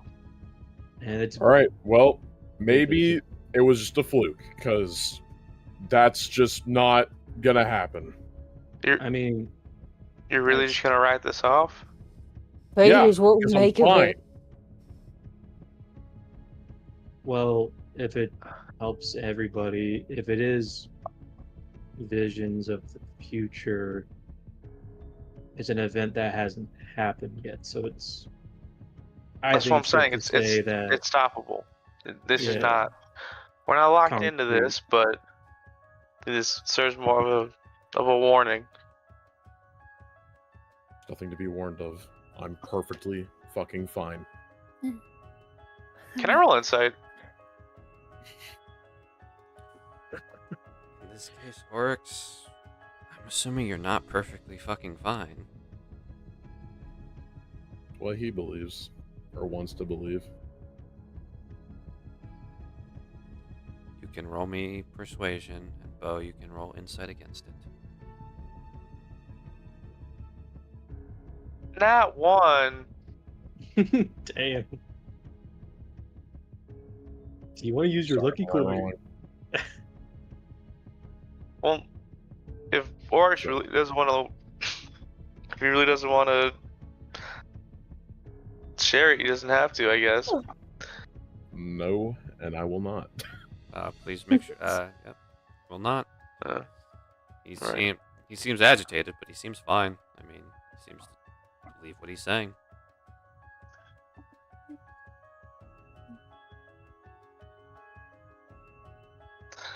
well, I mean, sorry to put a damper on the morning, I guess, if it really is nothing, but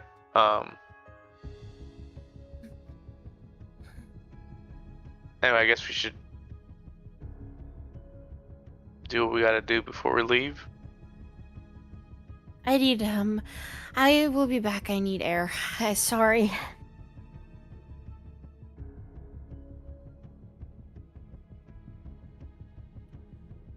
Lorelai, you step outside. What are you doing? It's a great question. I don't. You know, I guess I'll find a semi-innocuous spot just to pop the mask open for a minute and just try to not have a panic attack. I mean, what have you done that could possibly betray the Feywild? So much so that the Eladrin Council would give you the death penalty, of all things.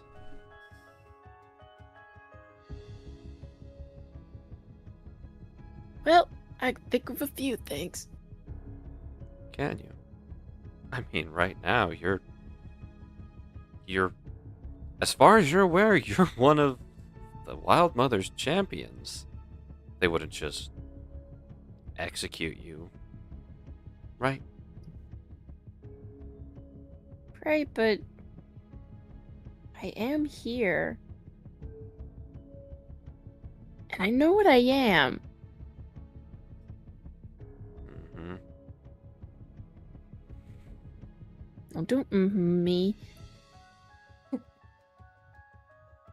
If that were the case, if you know what you are, and apparently everyone in your little grove knew, why weren't you killed then?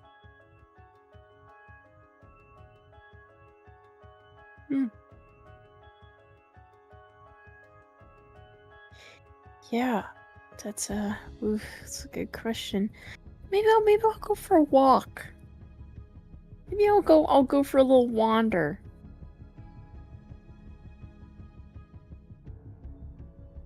Understood.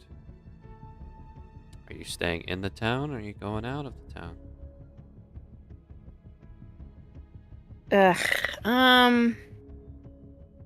I'll Do you really want to I'll be in nature right now?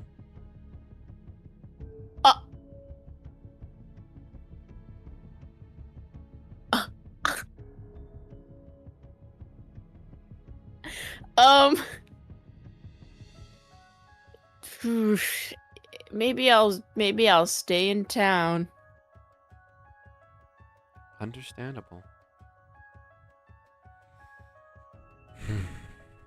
Nice peaceful walk through town. Nothing to worry about here.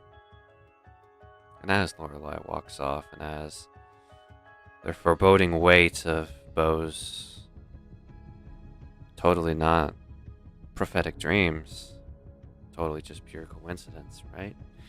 As that weight settles upon all of you, 3 of you in particular,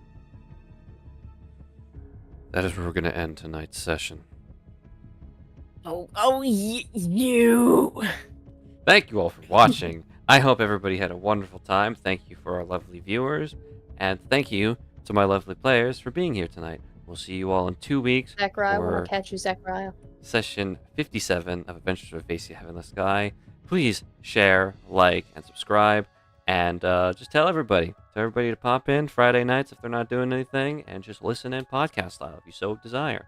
Thank you all for watching. We'll see you all next time. Goodbye. Bye-bye. Bye bye. Bye, everyone. Bye.